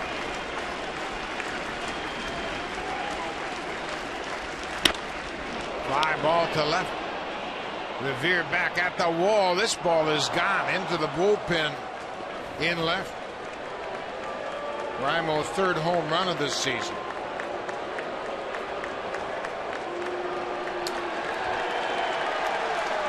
One out home run here in the 9th. Roberto missed a spot right there. Navarro called for that fastball down and away and missed a spot. Reimold just put on the roster this series. Takes this ball. You see Navarro having to reach back for that thing as it's on the inner half, and he sends it out of here. Ball's up. And Reimold, he's done that a few times in his career. And Flaherty fouls off the first pitch. Well, the one thing you don't want if you're John Gibbons is Osuna throw a lot of pitches here today. And that's why you come right at these hitters. See if you can't get quick resolutions to the at-bats. Make them hit their way on. That time he just missed his spot.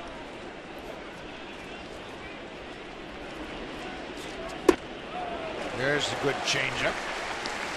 0-2 to Flaherty.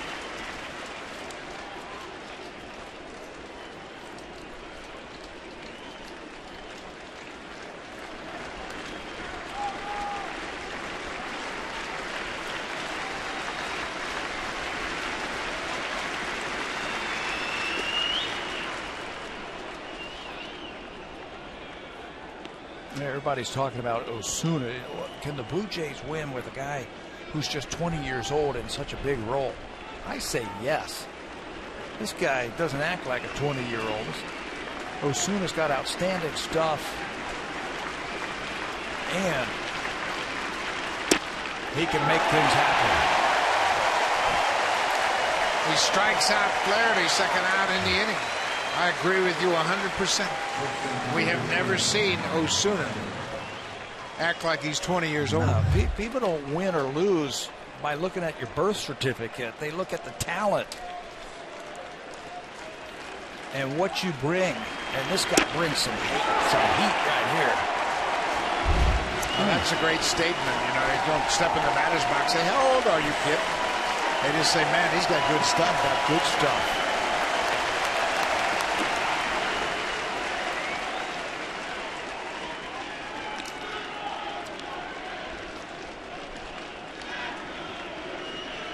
46,136 to wrap up this great homestand.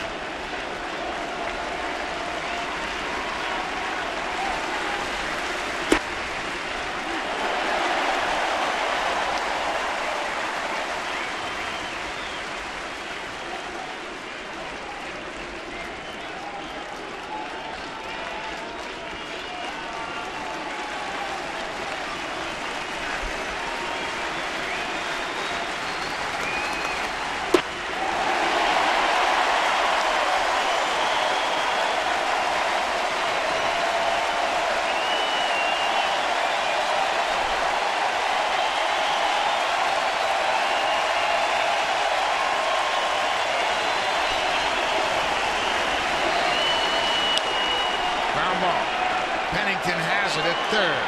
In the dirt, scooped by Smoke. What a play at first.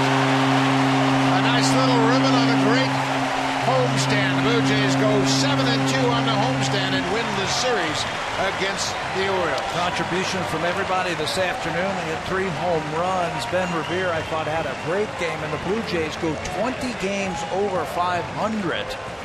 And they keep pace as the Yankees won earlier this afternoon, and they have that game-and-a-half lead in the American League East, and then head out on the road trip that everybody has been waiting for. Boston, New York, and Atlanta on the upcoming road trip. We'll be back at it tomorrow from Fenway. Day game. Burley and Porcello. Now, here's Blue Jays Central. Jamie Campbell and Greg Zahn. Take it away.